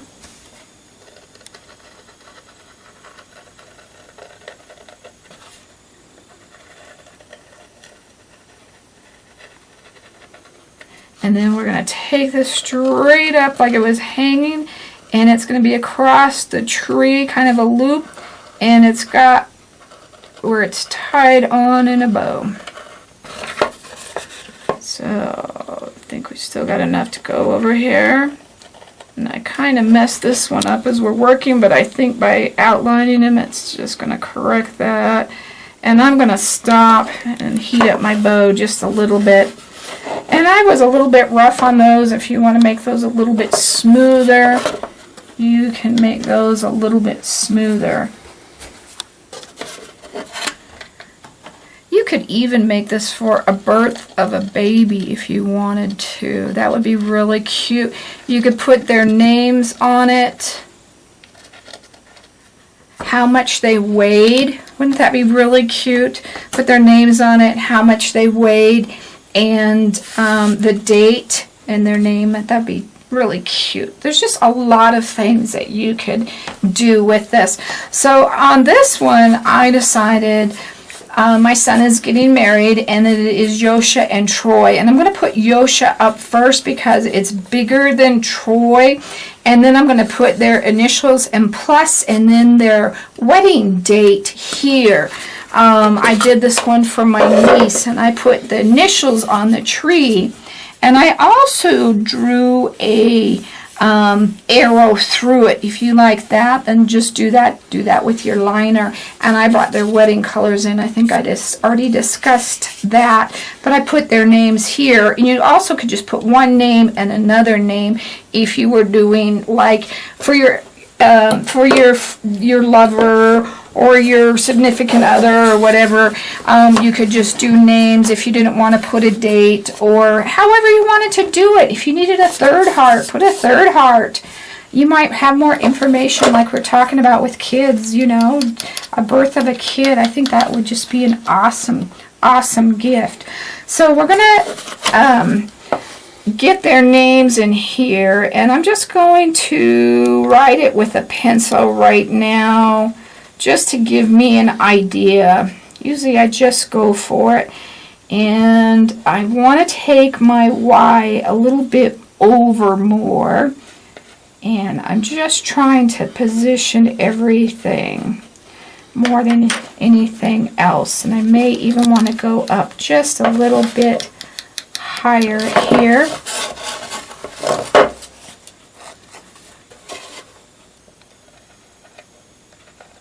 And I'm going to stop because I didn't get that off enough when I started there. So I'm going to let that cool a minute, and I'm going to scrape that part off. We'll do that part in. Another thing you could do is make this shape the same size of the hearts, and then practice what you want them to say so you know the size. And you could even come over it with your wax liner to help you get. And I have got this really warmed up, so it's even making it more. So what I'm going to do is, if that happens to you, is I'm going to start to run it down a little bit. And see how it's starting to get smaller now? So now I am going to come in here.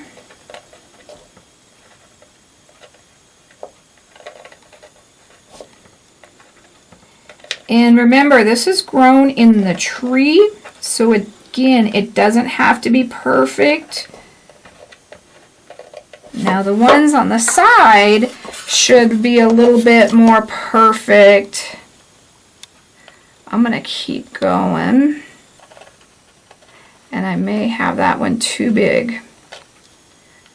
We'll see here. And we're going to put their wedding date, which is 3/19/2016. And this may be another thing you want to think about when you're starting to make the size of your hearts, whether you want them bigger or smaller. And you should be using a color that pops enough. That one is readable, but this one shows off so much more with the white. So that's something to think about, as well as if you wanted to be able to read it more, you may want to make it in a lighter color. You could even bring in a yellow, I think, for the writing in here, and that would be okay with the yellow tones that we've got in the gourd. But just kind of playing with it, making it yours. Don't think that yours has to look like mine. That's one of the things of being an artist, is making your own way. That's really important, to just kind of look and do it how you think it should be. So we've got that part done. Get your writing on it, decide what you want it to say, and then we're going to tell you how to finish it up. When you've finished your gourd all off and have it completely done, now I've got this one completely with the black on the outside and on the sides. I took a soda tab and I E6000 that on upside down so that you could put it in your nail to hang it. So that's an idea, so that you know how to hang those, and that'll work really well for you. But make sure it's clean, make sure it's everything that you like on it before you varnish it. Now, because we've got the alcohol inks, you should have set them. Make sure you've heat set them before we started the wax, because that's not something you want to do at this time, because you would melt your hearts. So that's really important to remember. I know people have been having a little bit more hard time with them running because they're applying the varnish too heavy. So you also can use the fixative, and this is by Krylon. I picked mine up at Michael's. I've got my 40% coupon off and went there and picked it up. And you can do a couple of real light layers. Now that's what the key to getting things not running is, light layers. If you start to see it so much that it's shiny, it'll run on you. So there's a fine line between that point where it's nicely varnished and it starts to run on you, and that's practice. You would rather always underspray than overspray, because you can always do more layers. So if you've had problems with that, use the fixative, spray a couple of layers of the fixative on, and then do your on these, I like the matte finish or the satin finish. I would not go with a gloss finish, but spray it lightly, and lightly means you shouldn't see the shine or you shouldn't see the wet on it, and then do a couple of layers like that. And then when you're pretty sure that you've got it really well, then you can do a couple of thicker layers where it's a little bit more wet, and you can actually kind of see that. Now, because we have used the alcohol inks, we don't want to use a brush on varnish, because it will smear and bleed all over the place, because this isn't adhered. So you want to make sure that you only use a spray on. I would also include a note with these, because we're not going to be able to put a marine spar varnish or a triple thick brush on, a couple of coats like that over this. I would put a note with this that this is fine art, and that it should be kept out of direct sunlight. And you may put in a note there that contains wax. Now, in some extreme cases where it was going to get handled more, I have started with the spray on and got it really, really, really heavy, and then was able to brush my varnish on, but like the triple thick, so that you wouldn't have to worry about the heat. But you've got to really make sure that it's 100% sealed with the spray on varnish first. So those are kind of options for you. Another thing we want to do is make sure that you sign your work. You could do it with a liner brush and acrylic work. You could varnish it first and then put the liner on. The Identa pen is one of the only few pens that I know that you can put it on and it will not bleed on you. This is also another thing that you could line your tree with if you wanted to. So I'm going to do mine real little right on the side. And if you wanted to put the date, this has already got the date. They're getting married. So I am going to leave it just like that. So it's there, somebody looks for it, but it's not there to take any of the rest of it away. You also could do one line here if you thought that top line needed, or some lines down in here as well. That's totally up to you. Just make it your own. I can't stress that enough. I always try to tell people that. Just take it and put your twist on it. Well, I hope you enjoyed that project as much as I did. I'd love to see the different ones that you come up with. You can always email me at art@miriamjoy.com with your pictures, or if you ever have any questions, you know that I always try to be available to help. Thank you. If you need any supplies, make sure you visit our website at miriamjoy.com and check out all of our other class videos, and we hope to keep bringing you new ones. God bless.